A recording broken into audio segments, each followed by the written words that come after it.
Nerds, do you like trading card games? I'm going to go out on a limb and bet that if you're listening to us, you probably do. It's hard to resist those shiny pieces of cardboard all gussied up with holofoil and sell your soul to find them scarcity. Hell, some of the games are even fun to play. But there's so many of them out there. There's Magic the Gathering and Pokemon and Yu-Gi-Oh! And Lorcana and Force of Will and Flesh and Blood and Digimon and One Piece and Transformers and Universes and Dragon Ball Super and Gundam and Star Wars Unlimited Cookie Run, just to name a few. What kind of person does it take to look at that vast world of cardboard and IPs and say, well, yeah, but mine's going to be different? And then I'll be damned if it actually is. Fortunately for us, that's the exact kind of person we like to talk to. Tonight, we're going on a journey. Tonight, we're diving into the story behind the blood, sweat, tears, hanging cojones, and way too many hours of playtesting that go into trying to force your way into the oversaturated and overcritical market of trading card games. Tonight, we're talking to the creators of the Journey TCG.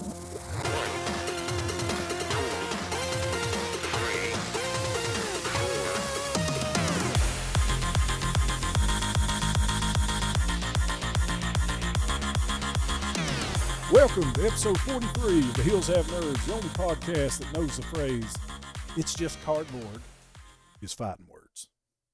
I'm one of your hosts, Josh, and with me tonight is my beautiful assistant, Aaron. Hey, it's me. It's Aaron, and we also have two amazing special guests here tonight that we are so excited to sit down and talk to for the first time. The first time we've ever recorded this. First time ever. The first time. Equally as handsome. These are the men of the hour, the topic of the episode, the minds behind our new favorite card game, the Journey TCG. This is John and Dakota.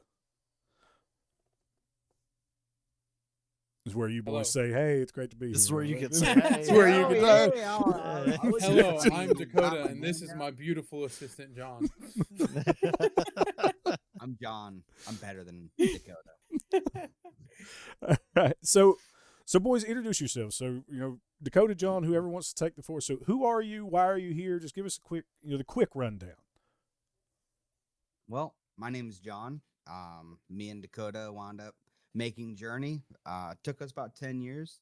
But now we're on the market, and we ran across the guys from the Hills Have Nerds at a couple of conventions, and they said it would be a really cool topic to talk about the game on their podcast. And realistically, we love them guys, and we think this podcast is a good thing. So, Well, we're here. We're here to talk about the game. Yeah. This was markedly less hateful than what you said the last time we recorded. Oh, really? What did I say last time? I don't know. Hang on. Pull up the clip. I need to be equally faithful. Well, you can't hear it, but I don't doesn't matter. I've gone strong. It's not like you can hear it.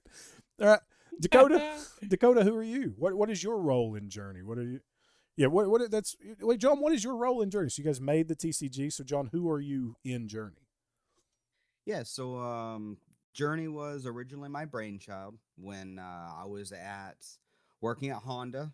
I would have situations where my mind was wandering, and I would just think back to all of the old school RPGs and all of the old school turn-based combat systems, and then I thought, man, I really want to go back and play those games, but I don't really have time right now.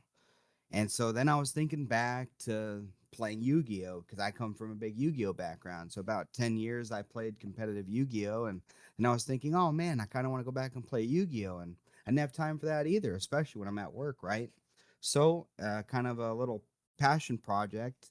I had a little notebook with me, and I started writing down some ideas. I said, what would it look like if I had this turn-based RPG system, as a card game, truly, not just another copy of all the other games. That's what everyone does all the time. So I started coming up with different ideas, and I slowly started creating Journey. And then it kind of just went from there. Dakota, me and him were working together, and he would see I'd pull out a notebook all the time, and I'd be jotting stuff down, and he'd ask me what I was doing, and I eventually started telling him about what I was doing, and then the rest was history. About 10 years we're working on it. So yeah, originally my idea, but Dakota is a big proponent in why Journey is where it is today. So Yeah. So what is your role in Journey now, Dakota? You can, and introduce yourself. We've said your name 700 times, but Yeah. I'm Dakota. I also helped make the game.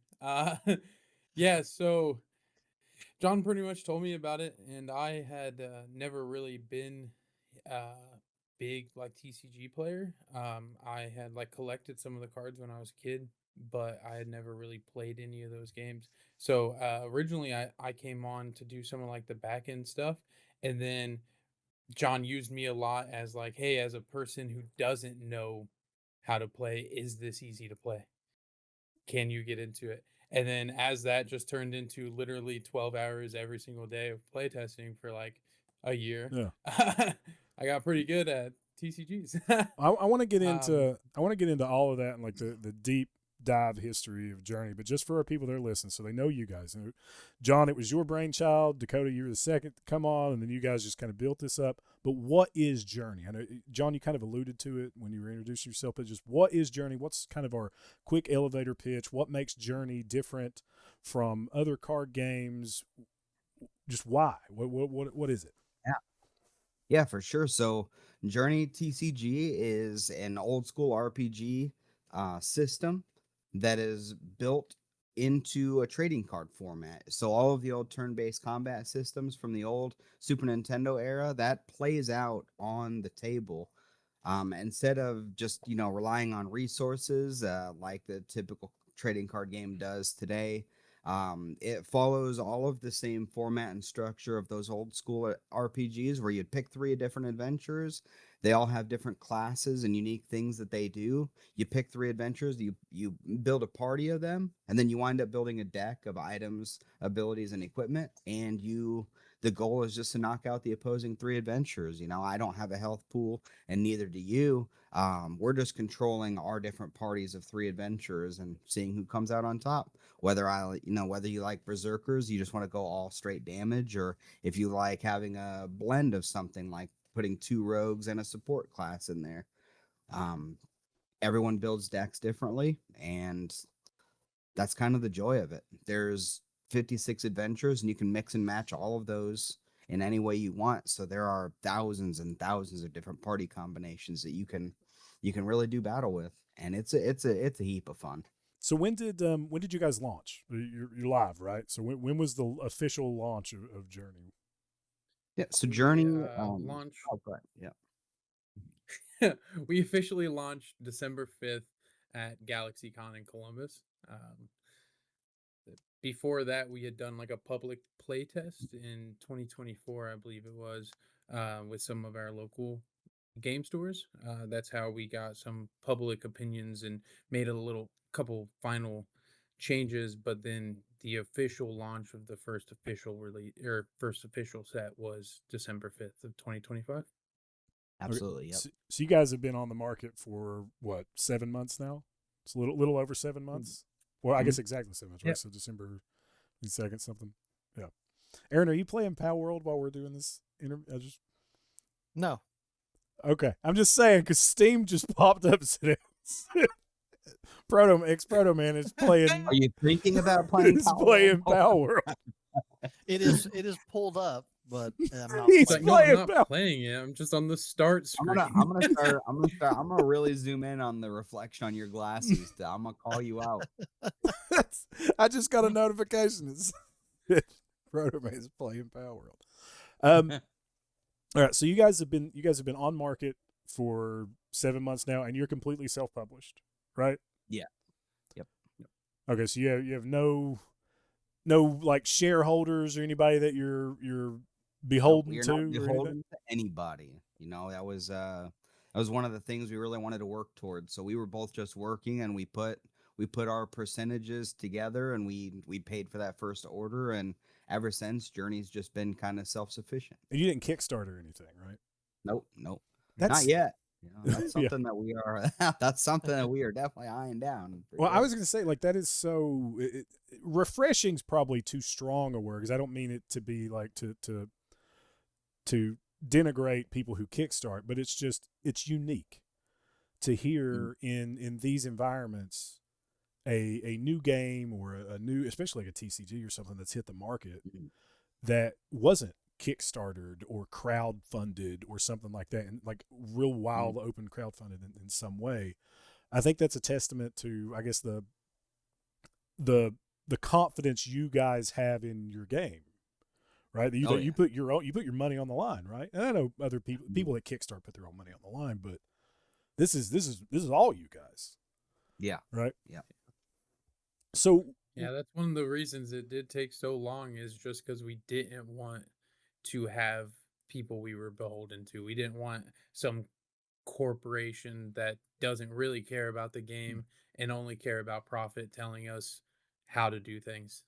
So that's why we focus so heavily on doing it all ourselves. Now, and it took a long time, but we got there. now, if Wizards of the Coast like came up and offered you like a wheelbarrow full of money, it's like, we're gonna buy this. You're right. It'd have to be a pretty big wheelbarrow, but at least I know the game would continue on indefinitely, because they would milk that cow for everything it was worth. What was it? Sorry, go ahead, Aaron. No, Nothing. I heard you say something. So what was it about the game, like in those initial like playtesting sessions that made you so confident about it? Like that made you say, okay, this is what I'm going to do? Because John, you do Journey like full time now, right? Like that's you're thinking Dakota. That's all I do right now. I'm taking a big risk, and really I just spend all day designing future Journey stuff. I mean, second set's pretty much complete. All we're doing now is commissioning art, because we don't use AI or anything, and just commissioning art and getting the playtest group resources they need while considering how best to move forward with Journey, because we know that this project is more, it deserves everything that it can get. And it's if me putting a little bit of risk on the line to try to get Journey out to everyone, so everyone can understand that like this is a cool game, like it's interesting, unique, plays entirely differently, and it's going to offer players like that unique experience that they've all been missing. I was just talking with somebody on a forum recently, and I said, everyone always says the same thing, no matter what card game you play, like any of the old card games that have been going on for a while. They all say, oh man, I really miss this card game back when it was like brand new. I miss like the first couple sets. Like everything was so much better back then. And then they play it for 25 straight years.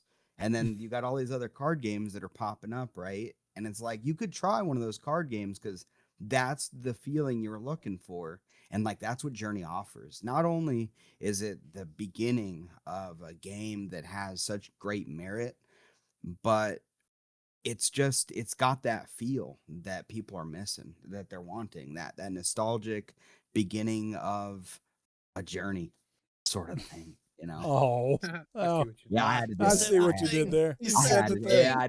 I had a plan for months. Journey stock just dropped by like 30%. Scripted. Scripted. It wasn't. That was from the heart, man. It only felt scripted because I read it directly off my heart. Directly off the piece of paper in front of me. He's got it drawn in a heart, though. So, yeah. That is such horseshit. That's fantastic. But no, I mean seriously, from what the Hills Have Nerds have hung out with the Journey guys for going on. I mean, we've known you guys. I mean, we were there at GalaxyCon when you launched. Yeah, that's where we first met you guys, and we're kind of wowed by not just the game, because your art's beautiful, and I want to get into that and get into where you outsource this and what your ideas were on that, but just your fervor for it, your zeal for the game, and that's what I love. I love talking to people who are passionate about what they do. That's what our listeners like listening to. That's what we like talking about. I like talking to nerds that enjoy doing the nerd shit that we all like doing, and it has been obvious. Getting to know you guys, seeing the work you put into this, the amount of just, again, blood, sweat, and swinging cojones from the intro that you guys put in this work. And I'm not trying to blow smoke up your ass just because you're a friend, but because like it's really cool. Like it's great. And for full disclosure for the listeners out there, like this is not like a sponsored thing. Like John didn't go, oh, we're going to sponsor to get on here and do. No, highlighting these guys because we love the game and it's really cool. And we want you No, guys he to love the game should too. sponsor us. Oh yeah, absolutely. Y'all, When, this guy. when Hasbro brings you that wheelbarrow money, you remember where you remember where Yeah, your maybe friends a were. couple, maybe Yeah, a yeah. couple of stacks will fall off the side of Yeah. it or something. We'll have to see. Now, so, like, John, for you, when you decided to make that full-time jump, like, what was that like? Like, what was the catalyst there? Like, what made you have? Like, was it just late night? You finally decided, man, I've got to put more time into this, or like, what was it? What made you make the jump? To Really, full-time job? what made me kind of just put my foot on the gas and see what it's gonna take is when we were preparing for GAMA, like the Game Manufacturers Association convention, there was so much work that I needed to do before that convention, like acquiring like backdrop banners, acquiring like the tablecloths and designing everything, and just getting all of the bits and bobs and all of the odds and ends together to make a reasonable GAMA presentation. It working full time, especially at the time, like I was working 6 to 7 days a week. And so I have a daughter, so like I've been programmed to fear those two numbers. But like I realized that there was no way that I was going to get everything that I needed done by that time. So I just said I've got to do this. And then we had a fantastic GAMA convention. And then after that fantastic GAMA convention, now I think that's really what made me say, yeah, I think I'm just going to do this completely and kind of devote my entire time to trying to make Journey work. Because I mean, that's the American thing, I think, is to just put your neck out there and see if you can make it happen. So, and all the nerds around the world, they deserve to play Journey, man. That's I got to get them out there. It's playing the Journey. American Yeah. dream to adapt a American dream. highly Japanese IP into a card game. I work at Honda, which, by the way, is a Japanese corporation in America. So, like, it's kind of like a, Yeah. like a trade off. Basically. Yeah. They inspire. They have something of it. Must have Yeah. been something in the air. So, Clearly. Dakota, why haven't you went full time in the Journey? I'm kidding. You know what I'm saying? It's not like, so what? We don't believe in your game? Like what? Why? Wait, show them your tattoo. Yeah. I don't think. Oh, You I get a do Journey actually tattoo? have a Journey tattoo. Oh, have you? Did you Hey. have that last time we saw each other? I think you got it at Yeah, Origin. yeah, I got it at Or- Lexington. Oh wait, The no, it was at Lexington Lexington. Con. Yeah, so yeah, he Yeah. had it. Yeah. Oh, okay. I didn't look at you with your shirt off that time. It's just so I don't. it's hard to It's a see shame. because It's a my shame. other arm is shame. covered in even more tattoos. So Yeah. that arm just look right past Yeah. it. Well, that's incredible, man. So let's get more into Journey. So, I want to get more into you guys real quick as nerds. So, Dakota, you said you weren't a big nerd before, Yeah. like diving into like that's such a huge like turn, right? It's I didn't really do nerdy stuff, and now I'm kind of a co-creator of a card, like a co-creator of a TCG. Yeah. Like what happened? Now I'm way nerdier than John. Yeah. Arguably, I mean, to be fair, like For sure. it's gonna be iffy, but there are definitely avenues in which he is more nerdy than me at this point. Well, give us your nerd origin story. Like John already kind of gave it to us with the background in competitive Yu-Gi-Oh and playing JRPGs and all that. What's Dakota's nerd origin story? Yeah, Worked so at I had yeah, Worked at home. I had grew up in like super rural Ohio, like in a town of I think 84 people. So not exactly a big nerd haven. But I liked Marvel already. I collected Pokemon when I was a kid, some Yu-Gi-Oh, but I never played it. I just collected it. Mhm. And then when I started at Honda, met John, we started doing the game, and then that's when like I started like not caring really about like small town ideology of like, that's nerd stuff. We don't want to do that. And I was like, nah, this is sick. This is what I like to do. So I'm gonna do it. So now if I like something, I do it. Um, So you but met I didn't John, and even. that's went down. That's where all nerds Yeah, start. I swear, yeah. man. John There's just always that external ruined my pressure. entire life. No. Yeah, you could have Um, been a better person from the start. but like I never even had my or I never got a gaming console till I was 21. So that was after me and John started doing all this stuff. I had Now, never even played. So now people will be like, "Oh, have you played, Call of Duty 4?" And I'm like, "Nah." well, I mean, uh, was that because it just hadn't occurred to you? Was it like one of those my parents thought it was the devil type of thing, or what? it was more because we were really poor. We didn't have a lot of money. So we never really could do the PlayStation or Xbox stuff. And then also my parents were just like, go play outside uh kind of parents, Yeah. So a little bit of both. They were like, go play outside, but probably just because we don't have any other money Yeah. for you to do anything other than that. So that's what I did. Okay. Let's see. Yeah.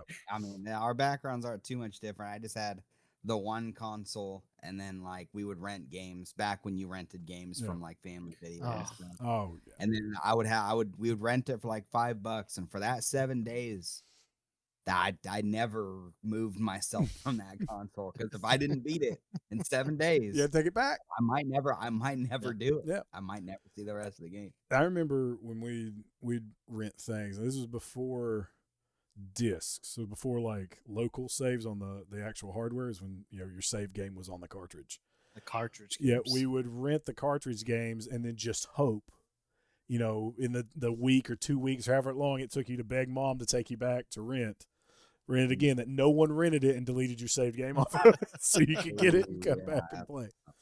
That would suck. Yeah. Okay, that's awesome. So Yeah. what about Journey like caught you when John was pitching it to you? What caught you and made you go, this is my nerd awakening. This is my nerdual awakening that is going to make me just go hilt deep in this thing. Like, to be honest, I just thought it was super fun.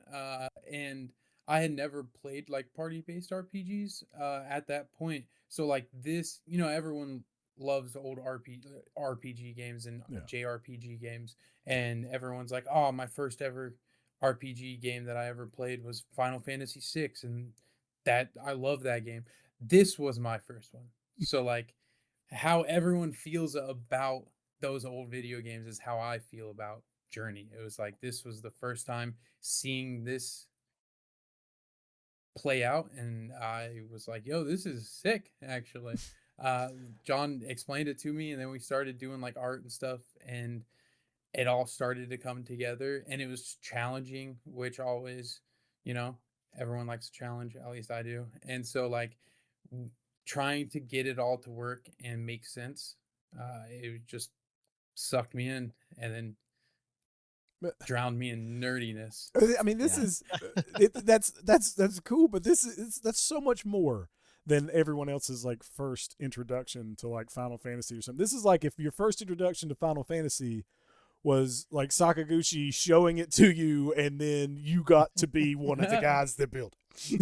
This is very, very different. Would you like a job? Yeah. Yeah, like you were working with the creator of it, and then you're like, oh yeah, well, I could be part of this. And he's like, yeah, sure, come on. I mean, even at that time, I guess you'd have to say at that time, even before it got all polished out and looks the way that it does today, it must have at least felt similar enough to those type of old school games, or else he might have just said, hey, this is kind of trash, it's all over the place.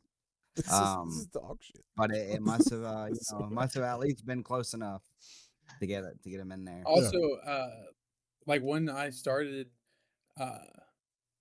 helping, obviously it first started out more as I was somebody for John to bounce ideas off of. I was the guy on the other side of the table that John could play with. Like I just gave John somebody to test with. But then as like the months went on and I got more into the game and like understood it a lot more and got there, then I started helping with like creative processes and like making cards and stuff. But because I had never played any of those old games, like those cards or mechanics that I came up with, and then like it came from a completely different perspective and it was like all original. So it wasn't ever like, oh, this is just that guy from Final Fantasy, except with Journey paint on it. And then I would come up with some weird idea, and John would be like, oh, this, I mean, it doesn't work exactly for this, but if we tweak it in this way, then it starts to make sense, and this looks good in our game. So like then that's how like I got into more of the creative side of it and like coming up with the cards and mechanisms for the game. Uh, Almost nothing in the game is like I thought of and then that's final product. Pretty much everything John was like, yeah, that's cool, but that doesn't work. That's weird. Let's make it Smart. more Journey.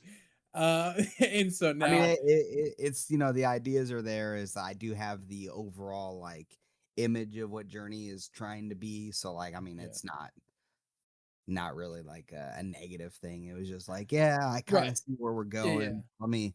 Let me take that idea and just make it slightly more Journey. So I see it, right, John. You yeah, take his ideas and make them your ideas. yeah, yeah. I mean, Uh, Yeah. Thank God yeah, you I do guys I came think on that. this show at the so we can time I know just Dakota did. is the true creator of Journey. Oh Why yeah, am I on blast? I don't know about all that. Thought we were here for Uh, a good time, dude. I'll throw down, dude. yeah, everyone get him. Yeah, tear him down little by little. But Yeah. yeah, So no, and obviously it worked out pretty well in the long run.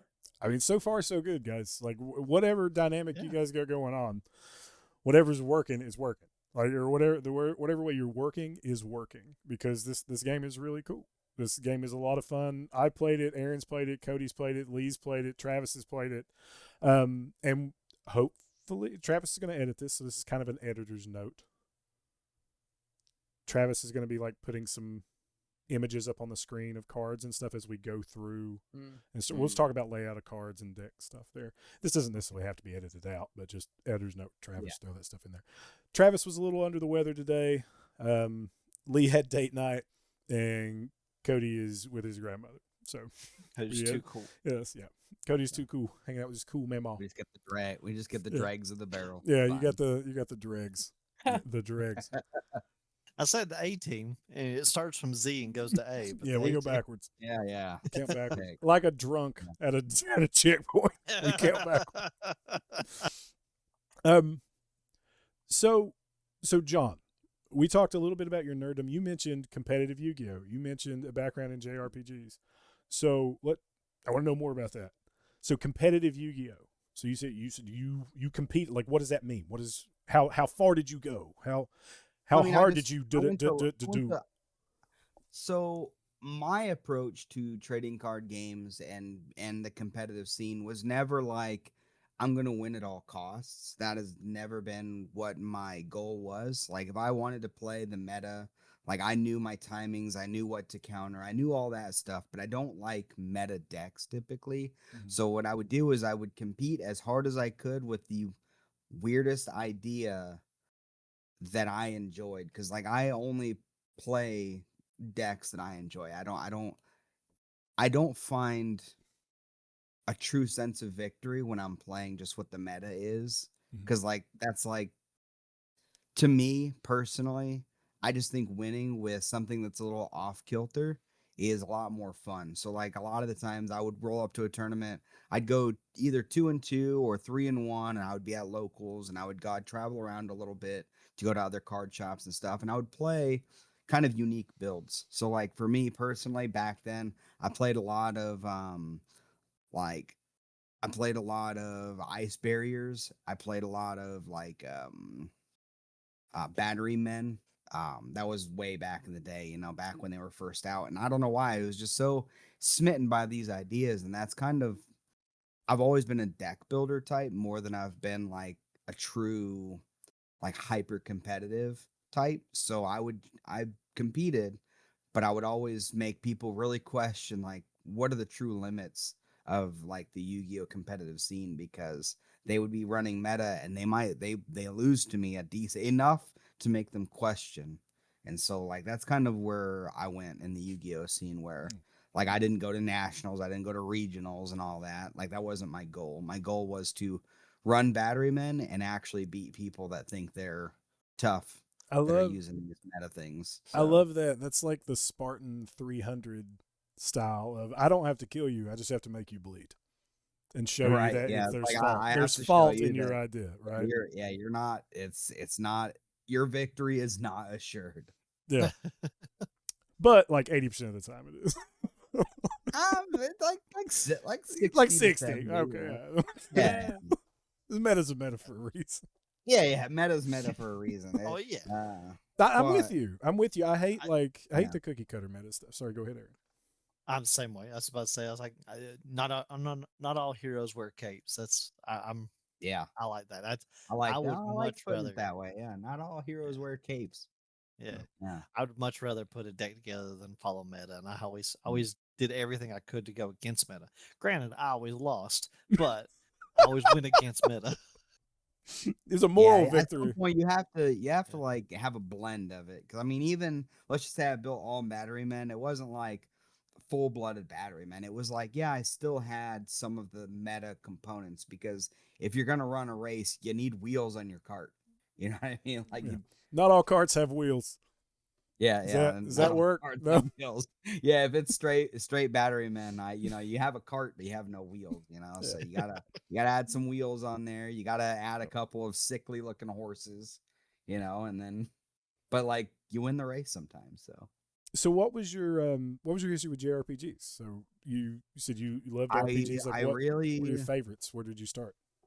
Yeah, so back in the Super Nintendo era, I did a lot of like my first JRPGs. Like I remember I always just really reminisce about Earthbound. Earthbound is such a great game, Yeah. dude.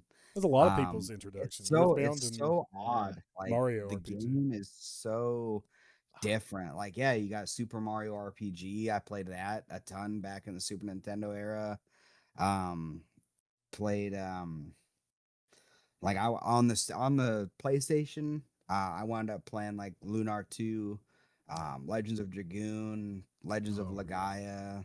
I mean, I played my fair share of JRPGs. And yeah, I'm not gonna say like every day that's all I do is live and breathe and die JRPGs, but like a lot of my childhood was formed through like Final Fantasy 8, Final Fantasy 9, just a lot of RPGs back in the day. So I We still can have a soft spot for them. What a fake fan. you don't live and breathe. I mean, Well, we, yeah. but we Well, see I mean, right now they don't exist too much anymore. But I did play Expedition 33. That is the truest modern example. And I played Honkai or Star Rail. Yeah, so isn't that like like one of the those are gotcha games? Like yeah, yeah. hit Star it. Rail. Yeah. I played that on my I mean, phone. it is, but it's definitely a turn-based game and shares a lot of similar concepts. So, like, I mean, whatever modern equivalents there is, I did try them, I did play them. I think So, there is like I think most of your true to form like old school RPG love letters that you see nowadays are in the indie scene. Like you're not Yeah. seeing a lot of like AAA turn-based RPG stuff. Expedition 33 was one of them. But even then, like it was like Expedition 33 is like a AAA game, but it wasn't like this big, super well-known publisher, right? That threw that out Yeah. there. No, I think they were a new publisher. Yeah. Like, yeah, that one, I think that's their first game. Yeah. I'm pretty I sure. think so. Yeah. Seeing a lot of I mean all these digital storefronts, Steam and Epic and those guys, like these guys are causing this kind of gaming renaissance now, and especially with some of the talk that's going on in the physical gaming world of what Sony's talking about not doing physical games anymore, and a lot of that kind of rhetoric's going around. I think you're going to see these digital storefronts that have been doing that forever, so people are kind of used to that. You see that kind of coming back through, and I think these indie games that are, really the only real environment for those old school RPG styles right now to kind of see this little renaissance come through and see a surgence. So that's awesome. So what's your favorite RPG of all time? Like what gave you the most influence for Journey? I mean, the Final Fantasy series for sure, but like if I were to say a single game is my favorite like JRPG, it's probably gonna be Lunar 2. Okay. Definitely Lunar 2. I played that one in every direction you could play that. I mean, somewhere Lee and I played Cody through just the went. game. Yeah. Yeah. I was like, I was played like, through "Holy that crap." game over and over and over, and like I tried all the different parties, and I just figured I went through the prologue, the epilogue, like all the things. So like I did that at a pretty early age, so I was pretty formative, I'd say. Yeah. Awesome. Lunar's a good one. Yeah. I lived through Cody on that one, watching him stream it. So Mhm. I didn't play it Nice. myself. So let's dive into the game. I want to talk about where like the history, like the creative process for Journey. So what you said it took you guys 10 years to develop, right? Yeah, roughly. And you released, so like 10 years from idea to hey, we're live. So you launched live back in 2025. So 2015, right, is when you started working on Journey? Yeah, roughly. Yeah. Okay. I had some notepads have some scribblings on it about the idea. How different is the game now from Very. the beginning? Yeah, even from when me and Dakota first started, like the very first iteration of Journey had like a lot of mechanics that no longer exist. But in a similar fashion, enough of the design space on the card still remained. Like the stat bar, like having 4 stats at the bottom, that's always been a thing. The health and the agility, that's also always been a thing. So like the agility system was actually one of the first systems created, but then there was a lot of other things The involved. action speed system. Yeah, like the full and the quick speeds and the at one point, like at the very beginning, there was like resistances and stuff and kind of like the Pokemon style, we have like Weakness and weaknesses and Yeah. stuff. Yeah. And I kind of dropped that just because Yeah. it was getting pretty hectic. I think we will have linked in the show notes here for our viewers, links to like learn to play videos for Journey. If you want to see like the full iteration of how to dive in, I'm not going to get these guys to tell me like teach us how to play right now, right? We want to know where Journey came from. You want to dig into how to play it, go buy some, and then go watch these learn to play videos. Fun thing, honestly, cheap to get into too. Yeah, yeah, and I want to talk about your price points too. So 10 years of work. Like when did it go from idea on paper to creating like prototypes and playing it out? When did you show it to somebody else? How did that process work? Oh, you talked about showing it to Dakota. Was Dakota the first person you ever showed it to? Like, were you? Dakota was the second person, but Dakota was the first person to hear about it the most. There's one of my friends, he lives in Illinois. His name's Justin. I wound up visiting Illinois one time. He was the first person to actually see like my glued on cards or whatever before we really started hashing things out and making the game what it is today. But Dakota had always heard the ideas earliest for sure. But I think Dakota, you always have this story you love to tell about it's my favorite. But so the way that I met John is I started a new job at a factory, and John was my trainer. And like the first week or two, you do training, and he was like, "Hey, don't be offended, but like when you're done training, I'll probably never talk to you again." And then during those 2 weeks of training is when he started, like he'd write stuff down all the time, and I was like, "Yo, what are you doing, man?" And he started telling me some of these ideas, and I was like, "Yo, that sounds cool, actually. Like that sounds really sick."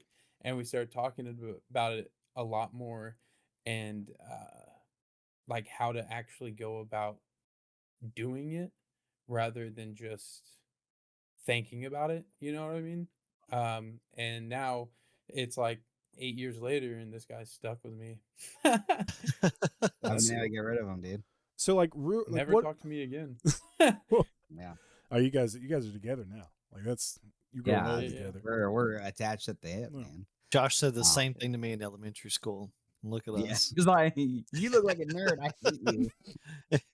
So what was like the stepping stone? Like it was like thinking of it and then designing it and then doing your prototype, showing it to people, and then like how did the printing process go? Like how was finding a place to print this? Like when did you decide, okay, we're gonna actually do this, we're gonna print this thing, let's go? Like how was finding a printer? How was finding art? How'd that work? I mean, it started with like printer paper glued on the back of Magic cards. There's a lot of spare Magic cards out there, so just grabbed a lot of spare of what existed, and we just used glue sticks and took paper and just glued it to the back of lesser games. A lot of alpha Maybe- lands. You just glued yeah. I paper was, on. and I was like, oh man, I don't understand why they care about this Lotus thing. Just This card's old as hell. It's all Yeah. tore up. Yeah. Just put that on. yeah, I mean it's like a white border. It's Yeah. stupid looking.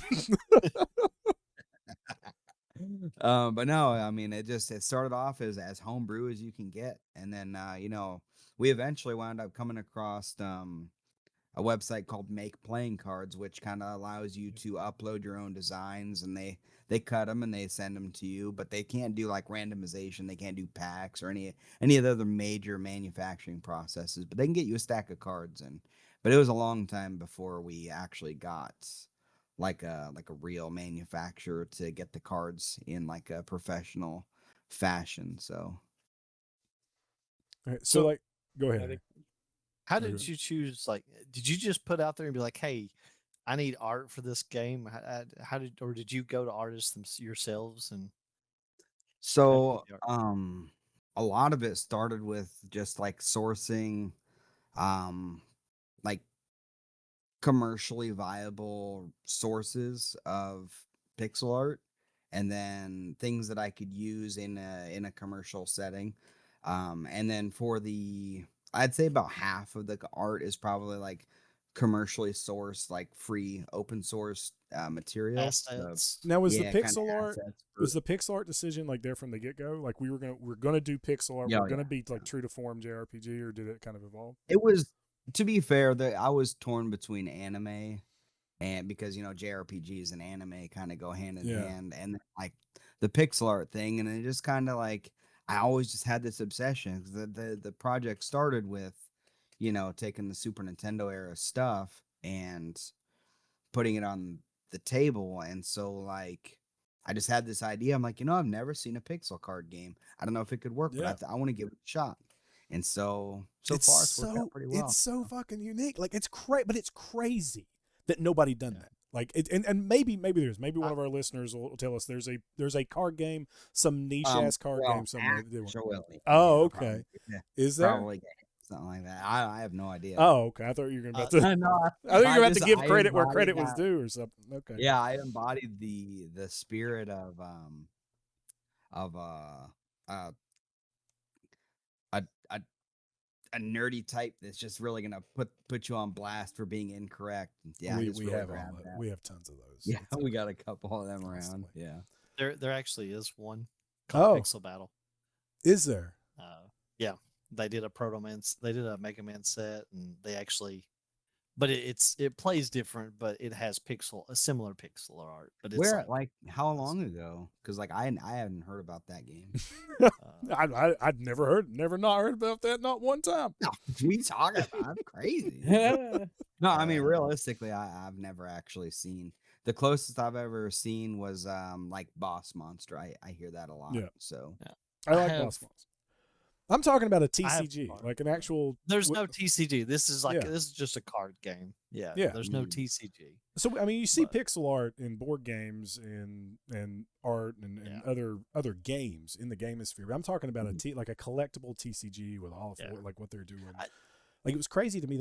I've never seen that. Like at least Mhm. on this scale. Maybe I'm wrong. You know. No, But- even Pixel. I think it was called Pixel Battle or something. Even that was different. It was pixel art, but it was still a different art style. Like this is much Yeah. more detailed and everything. I for one, I mean, the anime style probably would have looked really cool. Pixel but I'm Tactics. glad that you went with Pixel Tactics. That's what it's called. Pixel Tactics. And it's Yeah. just Yeah, it's just I a think- card game. Yeah, I we're think gonna. the pixel art decision is probably one of the best Yeah. decisions Yeah. that we made, because like when we first started doing this game and making it and stuff, There we you go. weren't in the like modern day TCG boom that we're in. And so like back then it was, anime would have been a unique thing. But now that we're in this TCG boom and there's a whole lot of they're like all anime art Oh, yeah. style. There's a Yeah. ton of anime style Ton. TCGs coming out. Yeah. So But now because we did decide the pixel art, it worked out really well Let me get to it. because we're still unique, And I think right now, as someone who has recently gotten back into Pokemon, who is about to get into the Power World TCG, There you go. that is beautiful. yeah. Is that new? Is that It's that's one of the Promo. promo cards promos? Yeah, for- Oh, that's sick. Yeah, we got a couple of different promo cards, which right now are like tournament exclusive, but there's some plans brewing for a more like social ability to get hands on promos. I'll so- find them on eBay. It's all Yeah, right. Eventually, yeah. right. But We also got new box toppers that look super good too. so I want Yeah. to talk about Yeah. some of that, like the ideas behind that, and again, as like what I was saying before. Hey, look, it's awesome. copyright friendly. As someone who's getting back into Pokemon from being a kid, who's getting back into actually like playing Pokemon, who's Oh collecting, yeah, I collecting a gotta little show bit. off the holographic. Everything is so hard to find nowadays. Like Yeah. like scalpers and like speculators and everything are just making products so difficult to get. And to have something like this that seems to have like this multi-level appeal, I mean, it seems to me like it's a great time for Journey to come out. People are wanting card games. People are wanting this stuff. And if someone goes to their LGS and looks around and says, well, I was going to get some Pokemon or I was going to get some Magic or some Yu-Gi-Oh or whatever, but I can't find product. And well, tell me about this new card game Journey. And the art looks amazing. And I love RPGs, that. I think right now is a great time. Like you're filling a niche that people want. Yeah. We just gotta we're finding it, that marketing is a whole nother beast. But once people play the game and they try the game and they understand that the game exists, people pick it up typically. I mean, it's such a low cost entry that, it's hard to even turn away from it. So were there any times in the creative process before Journey came out or even after? It's fine. After that, what were the low points? We talked about your high points. You're confident and everything was great. It was awesome. Was there a time when you felt like, I can't do this? Like, this isn't going to happen. I felt like giving up. This is difficult. Like, I can't find, you couldn't find a printer or you were having trouble with source or just whatever. Was there ever a time where you felt like it's not going to happen? yeah, 10 years is a long time. I'll tell you that right now. I need you to really, truly understand Like- 10 years is an exorbitant amount of Like time. late So, nights a lot of time scrolling, the for wife's highs and yelling, lows. John, the baby's crying. You got to come back in, John. You're never going to make it. Yeah, it's crazy. My daughter was 8 years old when Yeah. we started it, and now she is an 18-year-old adult. Yeah. That's crazy. That's weird. Oh, It is yeah. pretty weird. But I know, Dakota, if you want to talk about kind of some of the challenges we faced along the way, that I didn't know if we were going to overcome some of these things. So I think the biggest hurdle that we had I said we worked at the same place and we worked second shift. We would get off work at 1 a.m. and we would stay in the cafeteria or in my basement and play test until literally the sun came up almost every day. um, but then this was when like towards the end of our like game mechanics design work, I left that job. It was like right after or during COVID, really. I left and got a different job. John got a promotion at that place, and we were just both like doing two very different things now. And there was like a whole year, I would say, of where we would barely had time or found time to be able to get together and do the play testing or get together and try to figure out what our next steps were. Um, it ended up working out pretty well because we were able to use that time to like save up the money in order to be able to pay for that first initial print run. Um, but during that time, I remember thinking like, man, we haven't done anything for like a month and a half. I hope this doesn't just fizzle out, like it doesn't just go away, you know? Yeah. Um, Never did, and we always come back to it. And I said that was probably about a year and a half that we were in that little rut. Um, Other than that, it's been pretty constant. And then like after that, we did our order and we did our public play test, and since then it's just been all Journey all the time almost. Yeah, That's some of the awesome. I'd say for me, some of the challenges that made me think that we weren't going to be able to figure it out is there was a long period of time where certain classes and mechanics were just way overbearing and we could Mhm. not figure out how to make them balance. Like it took so long to take some of these Yeah. mechanics and get them to a reasonable level. Like healing was a big problem. The game actually originally started with a party of four, and we did a lot of Yep. play testing with a party of four, and we just could not figure out how to make the damage low enough to where you couldn't just take four adventurers with moderately high damage stat and just eliminate one of the opposing party like right off the bat. And so like we just kept doing all these tweaks with healing and trying to get certain things faster and increasing defense. Defense.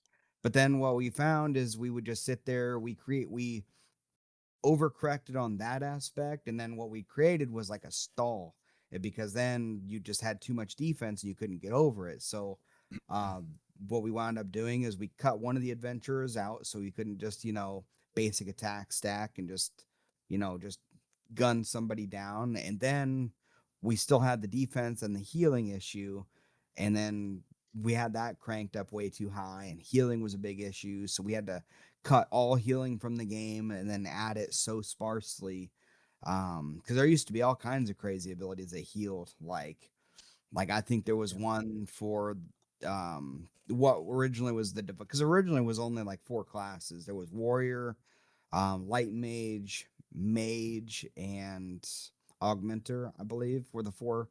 There was only four classes. That was before they got split up into the classes and Yep. and factions. But yeah, healing was a big issue. Yeah, there was abilities where you could heal like five for like one focus, and that was crazy. And then you had like abilities like What are just a average quick health ability, pools? like Like if what's five's a that? like, what's your average health pool for your cards? Just for people listening. 12. So like if you just had if you had two of those and a potion in your hand, you could take someone from staring down death to just being back up to 100% health. Yeah. And if your goal Yep. was to do that, you could do that way more consistently than you could cut people down. And so like at one point, not only did we get rid of all of the healing, we also couldn't figure out the defense thing. So it did the same thing to defense, just cut every single defense out of the game. And then we started adding one at a time back until it kind of felt Yeah. like it was in the right spot. So So I'd say like one of the biggest things like when it comes to creating something brand new, new IP, new game system, because like everything about our game isn't in any other game really.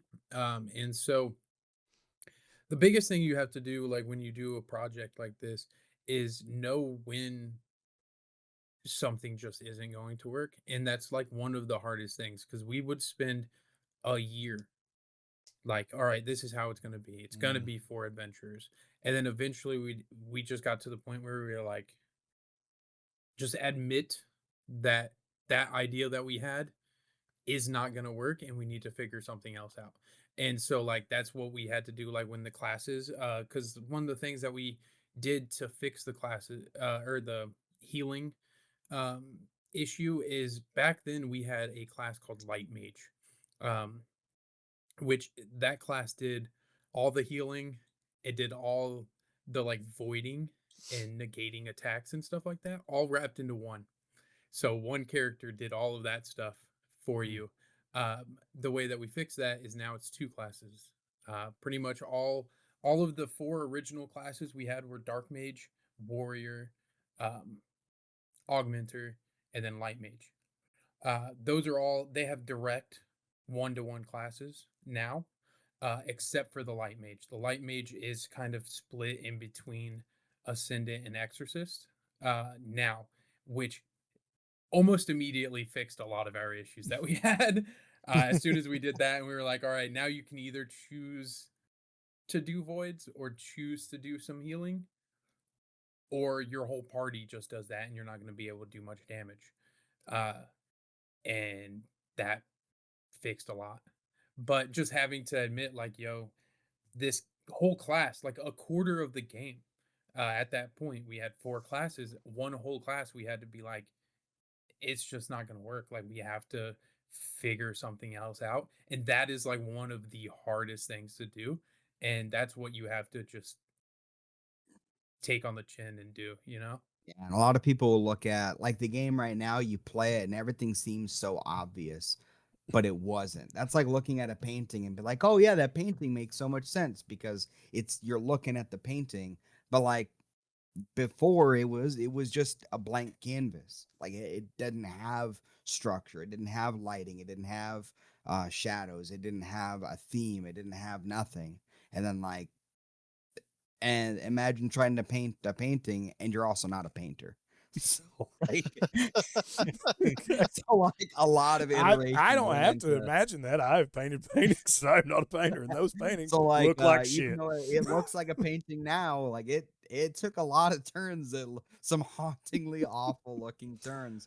But Yeah. now it all seems so obvious, but it was not at the time. What is something that you ended up having to cut from the game, and that you regret? What's your biggest regret you had to cut from the game that you tried so hard? And we heard about Light Mage, so if you want to say Light Mage, that's fine.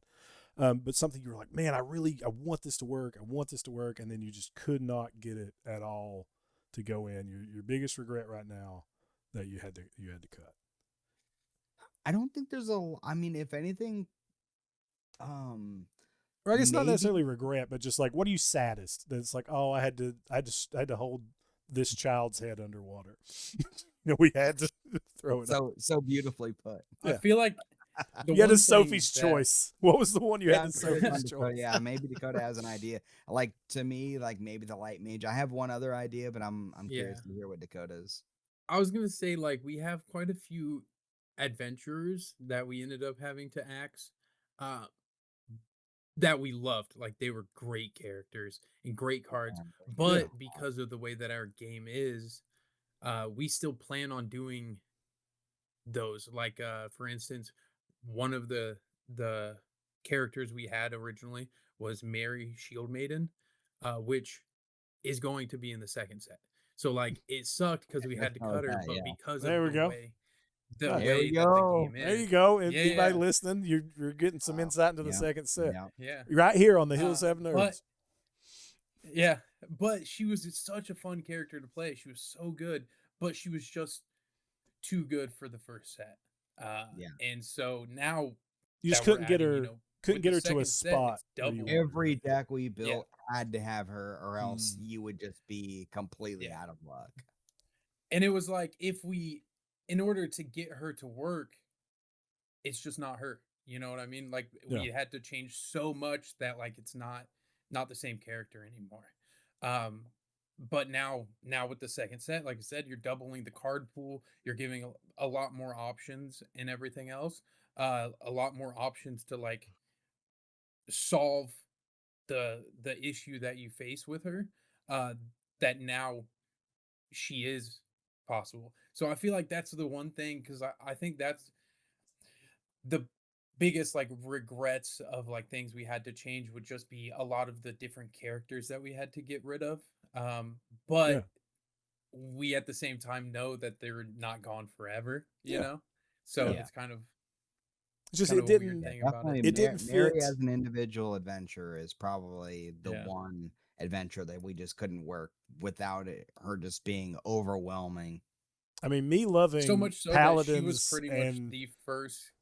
like I love paladins She and knight archetypes. So Mary Shield Maiden sounds fantastic to me. I don't even know what I she like looks like. I don't. You don't have to reveal anything. I was thinking, I was But gonna say, I was considering possibly revealing her, but yeah, she is one at of the the end, heroics. at the end, cool. at the end of the She show, stick around to the end of the show. She is Maybe, a maybe we'll see. heroic rarity, Ooh, yeah, and but she is cool looking. So yeah. Ah, and she was such a cool character that we both liked so much that like pretty much she was the first card in the second set. It was like, all right, well, she's gonna be there. We got to figure out how to make sure that that's a possibility, because like yeah. it's dope and we want other people to see it.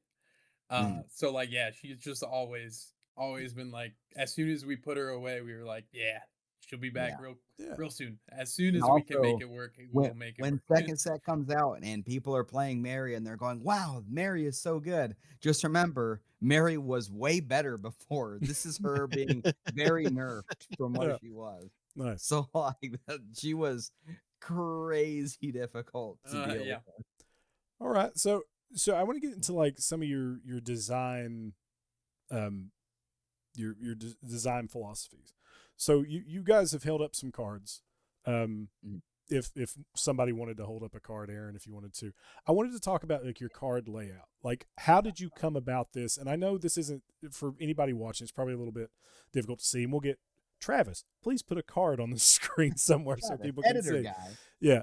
So right now, Aaron's holding up something that's got a lot of shine on it. is Gabriel the barricade?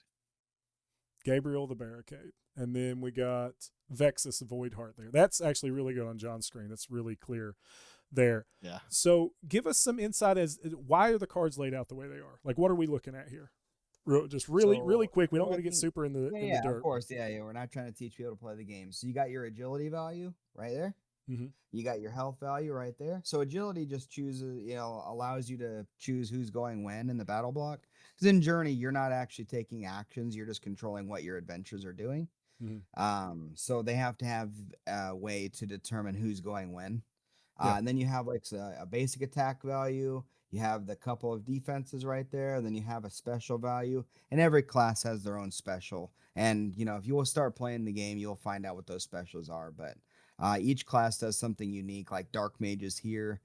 Whenever they focus, which is gaining a particular type of resource, they just gain a little bit extra because of their special. Then you have he has a passive effect here, which just says like the first instance of damage that he takes in a battle block is reduced to 0. So he's just pretty good. He's like a tank mage almost, but he also has no actual true defenses. So the kind of design philosophy is like where one aspect raises, another usually takes a hit. So like he's not particularly tanky in terms of the health pool, and he's also not very fast. He's one of the slowest adventurers in the game, but he has this really, really good and unique effect that allows him to survive anyways. So like usually where one aspect grows, another does take a hit. I feel So it's like not always a 1-to-1 ratio, but it's usually there. when I was talking to you guys at GalaxyCon, you were giving me the pitch. And I talked to you primarily, John. Yeah. I told you what I liked about the cards the most, and what I like about looking at this one still, or I like about looking at the cards still, is it's fairly intuitive what I'm looking at. Right? Mhm. When I'm looking at a card, the stuff in the heart is the health. The down at the bottom, I can tell what a defense is. I can tell what his attack was, as long as I got a basic understanding of the game a little bit. But for the most part, like if I have a history of any type of game, like RPGs or card games, I could kind of pick up that card and look at it, and it has they have a good level of readability to them just from the get go. Now, how important was that for you guys? Because we see a lot of like super text heavy games. Like, is that we see that in Yu-Gi-Oh, where it's paragraphs upon paragraphs of tiny little text. Like, Now, to be fair, I wanted, as much as I did come from a Yu-Gi-Oh background, I did not want to become Yu-Gi-Oh. With the amount of text, the goal was to keep the amount of text as low as possible. Because, like, when it comes to like the theme of the game, the goal is to be simple. The old school, RPGs and stuff, it was usually you'd have something simple like deal 4 damage or whatever, and then like that's all it needs to be. It's not like when this happens and then this happens on this trigger, you do this thing, and when this thing happens and you do this thing. It's like, yeah, it's cool in some ways, but in a lot of other ways it's really not too. So it's like your icon layout and how players are reading the card, like reading the attack, reading the physical attack versus magical attack, physical defense and magical defense, reading the specials like that. Once you kind of learn what a special is and what those are, like reading that on a card is really, really intuitive. And again, just looking at the base card, like I can tell my agility's up in the top. That's my speed. Higher the speed, the earlier my hero is going to go. On the right hand side, it's in the heart, it's health. Like, duh. I can see he's a mage and he's a dark mage, right? So I really love the layout of the cards. I think it's super simple, and it accentuates that pixel art. And again, like, how important was that to you to kind of have that pixel art front and foremost there? For you, was that a purposeful design choice? Or at one point, we had a design that looked more earthboundy, which isn't bad. We definitely loved the game as it stood there. But when we gave a shot to the full art, it allowed all the different aspects of the pixel art that we are showing, instead of being all constrained into like the tiny little like window box there.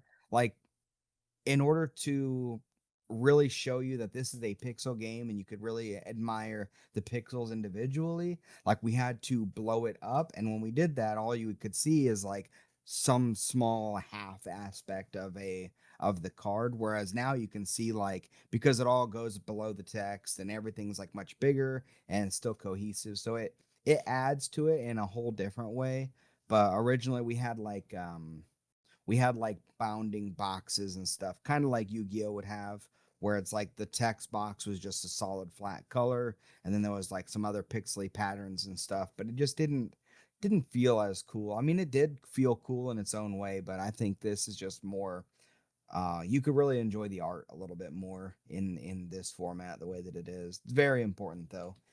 Everything in the game is as authentic as we can get it to the old school JRPGs, from the pixel theme to the way that everything functions, even down to the system in which you target people and you enact the abilities and stuff. Everything is kind of taken as a one-to-one from the old school turn-based games. So and then Also, obviously translated into trading card games. Also, another thing, like with the design process that we did, which helped a lot, and is kind of how we go with new sets as well. Um, we had like a list of things that we wanted to avoid and a list of things that we absolutely would not do. You know what I mean? So that whenever something came up that was like, oh, well, the easy way to fix this would just be to do this. It's like, we don't really want, like, one of the big things is we didn't want a million keywords. We didn't want people to have to pull out a dictionary to figure out what that meant. Like, we do Not have calling any individual game out or anything, like, No, no, of course definitely not. Yeah. Yeah. But like we do have some keywords because it's like inevitable. It's super hard to not have any. So that was one of those things, like, we want to limit, we're not hard against, but we just had to be Trying to conscious refrain. of like whenever we made something that it didn't end up being a keyword based Yeah. thing. And then versus, like, we also knew that we did not want any resource cards.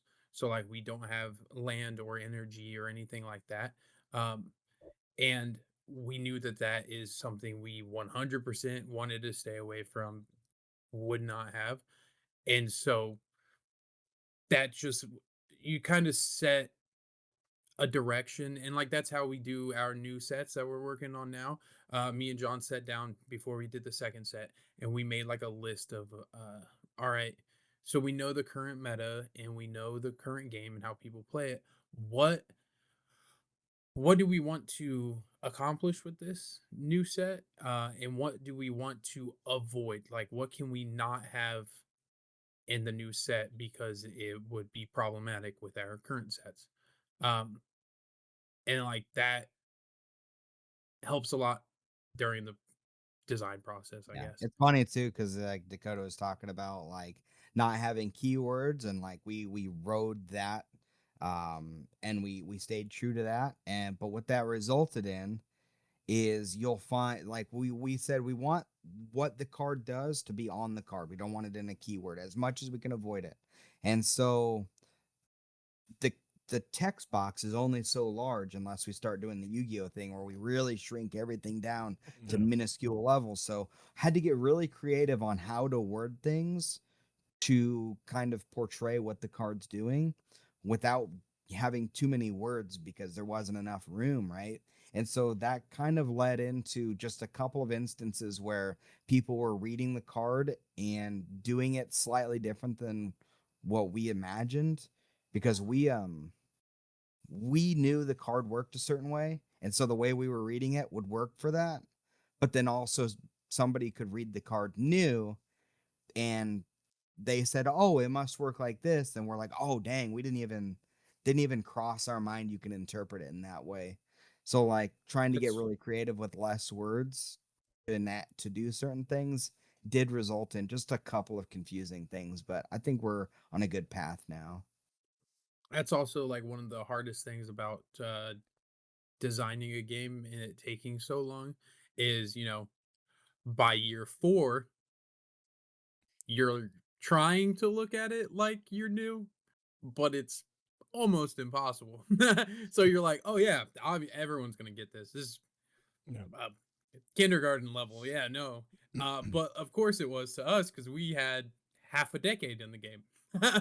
And then we came out and people are like, you mean this, right? And we're like, what? No. What are you talking about? Obviously not. um, Yeah. but it's just like our biases, and like we knew where the card,